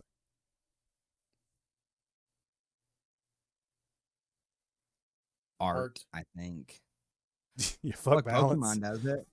Fuck Pokemon balance. does. To hell with Well, balance. I mean, That would be making It's all pretty. playtesting. People are more likely to buy it if it's Yeah, pretty. Playtesting doesn't cost nearly as much as art. Oh, fair enough. So, All right. Would you rather have your game adapted into a video game or an animated series? I think we know the answer to this. video game. Oh, video game for sure. Yeah. It was born for it. It was it was made. It was born in the image. All right. So there's that. Now we got some special ones. So Aaron, if you have your question that you would like to add, your question. My first one always is if you were a bush, what kind of bush would you be? Oh man, I remember this question. I didn't know how to answer it Yeah. then either. I'd be a berry bush. A berry bush? Okay. Yeah. Yeah, I just always given. I'd be one of those pine bushes that just like have needles all over the ground all year round for no reason. That's me. Make a Like mess. Charlie, like Just a functionless the peanut. detriment to my yeah. yeah, The worst. a functionless detriment. That's great, dude. Yeah, fantastic. I just think like Charlie Brown Christmas tree, like the little slumped over Everything one, falls off of it. That's a just tree, sheds not a the bush. needles. Yeah. All right. You got another one, You're Aaron? I I thought you do, didn't ask about tree. If I was to sneak into your house and leave one cat every time I snuck in, how many cats would it take before you noticed? A single One. cat. One cat. One? Okay. My 2 dogs would have big problems. Immediate. I All think things are moving out of the corner of my eye already. there was an actual cat. I promise I would see it immediately. Just a fucking cat in the middle of the road. Aaron's been here again. Yeah, I wouldn't notice. Wouldn't notice should like come up- a new you should- animal You living should in come my up with a house. different question. I thought that, like the question was going to be like, if I started changing the photos in your house to something, how long would Oh, it take? that you to it would notice? take way longer. Oh man. Yeah. Not if I put a live crocodile in the middle of your bathroom. How long would it take you to know? I put a live crocodile. So funny. If I unleashed hundreds of bats into your house. All right, final one. If you can make one thing illegal, any one thing in the world, as frivolous or as serious as you want it to be, doesn't matter. It can be a selfish thing or something to help humankind. Doesn't matter. If you can make one thing illegal, what would it be? That nobody could ever do it again. And they would have to not be able to do it. Yeah. Hmm. Now remember your last answer, Joe. Do you remember your last answer? I'm pretty sure I remember don't. my last answer too. I'm trying to reevaluate to make sure, but like, yeah, I'll just go with that. Cause like I think, and this is gonna be like a hot take for some people, but I think smoking should be illegal. Like cigarettes. It's not good for anybody, and everybody knows it. Even smokers know that it's not good. So, like, I mean, come on, I would just be doing them a Yeah. favor. Those smokers, those awful smokers. That want Yeah, to yeah, yeah, smoke 'em. yeah. What about you, Dakota? Yikes. Yo, I have no idea. That one caught me off guard. I don't remember you asking me that last time. I think you bailed. I think you bailed out before. Oh we got yeah, to it. you. That's the question you bailed right before Mhm. like the last Yep. question. That was it. Yikes. Should have bailed. Oh, It, like man. I said, it can be as They being frivolous and like left-handed. selfish as you want. You know, for me, you want to know what mine is? People Yeah. walk. Scalping Pokemon fan. cards should be That- illegal. That's a good one. That's a very good one. People walking Like just slow scalpers in in general, supermarkets. like car or like concert tickets or like Mhm. event tickets, like all God, of that is just the worst to me. I don't know how it's legal right now. Sorry, what was your answer, Josh? I didn't get to hear it. Mine is people walking slow in supermarkets. People bumble, Oh. man. Like they bumble, like badoop, badoop, like fucking tuba music bumble. Dakota, are you a bumbler or are you a left. fast walker? This is a good I'm question. a Yeah. order That's a better groceries question than the cat offline thing. kind of guy. What was it? I'm sorry, man. Too busy making jokes. I said, What? I'm an order groceries offline kind of guy. Well, me too, for sure. Yeah, definitely do that now.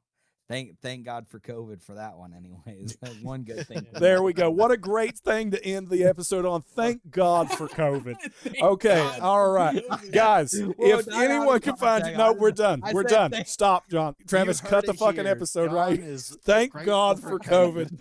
Thank God. You're Journey. Thank God for COVID. COVID happened. Let's end the Or he episode. can save an hour a week on We're done. grocery shopping. We're done. You That was the Guys, price I was willing to pay. where can the people, if people are more interested about finding more info about Journey, where can they go? What can they do? Again, tell us who you are and where people can find everything about Journey. My name is John. JourneyTCG.com is our website. You can find we have an online web store there. We have card lists on there. We have a deck builder on there. We have announcements on there. You could also go to our Instagram, which is linked through the website, as well as Discord. Discord's the biggest community that we have, and a lot of activity in there, and we're always in Discord. So if anyone wants to hop into Discord, we're always in there. Just chat with us, talk about the game, talk about whatever.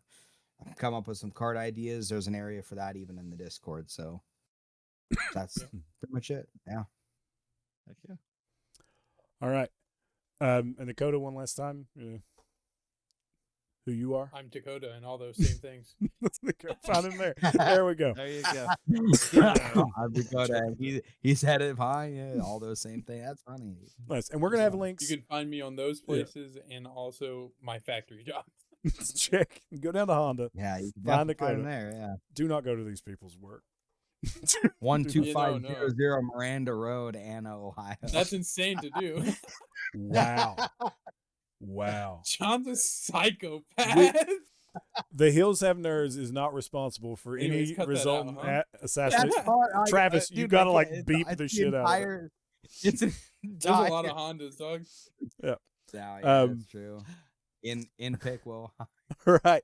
What'd you guys think about the episode? What'd you guys think about Journey TCG? Have you played it? Have you bought into it? Are you excited about the potential for set 2? Is this piqued your interest about this new indie TCG from these up and coming and eager developers? Let us know. Email us at hillshavenerds@gmail.com. That's hillshavenerds@gmail.com. There is no the. Come on our Facebook. Come inside our Discord. We're having great conversations about all the nerdy stuff that's going on. You can get updates about all the stuff that we're into, all the stuff we're doing. Hell, you maybe even will talk to these guys too here, but go into their Discord as well. We're going to have links to all of that down in the description in the show notes. We go live on YouTube. We stream down through there. You're probably watching this on YouTube. If you're not watching it on YouTube, we do other things on YouTube. Shorts, check us out on TikTok. Anywhere you do social media, check us out there. If you are so moved, if you love the word of nerd, if you're enjoying the content that we're putting out to you on a regular basis, semi-regular basis, assuming hell or high water doesn't come through, let somebody know about it. Our most precious and powerful aid in spreading the word of nerd is you people in the word of mouth. Is letting people know, hey, we got this cool podcast that I like to listen to with these nerdy hillbilly guys that talk about all these cool things that we like to talk about. If you're having those conversations, spread the word of nerd for us. It goes a long way to help people find the podcast. Leave a like, leave a review, comment, share, subscribe, do all that great stuff that helps us out. And if you are feeling so moved, further than that, if the Spirit has taken you, kinfolk, come to our Ko-Fi, donate to the nerds, subscribe, you get some special perks there. Go out. We want to give a shout out to all of our great Ko-Fi subscribers, Nick Rosa and Brittany Johnston. Thank you guys so much for helping us make the show what it is. And also, if you want some nerd merch, Aaron, where can they find nerd merch? Hey, you can come to mysticstitches.com and actually get a official Hills Have Nerds t-shirt. We sell both the old logo and the new logo there. There we go. We've done our whoring. Thank you. Nice. Thank you guys so much for coming on again to do this this 2.5 hour fiasco again. Yeah. This was awesome. It's so cool. Yeah. Yeah. I just love telling people about Journey. Like, honestly, I hope everyone gets an opportunity to play the game, because it's not just about, us making it or trying to make the business go through. It's legitimately a very fun and unique game, and I think people would very much enjoy it. So awesome. And with that, we are out. Thank you all so much for listening. We'll see you next time.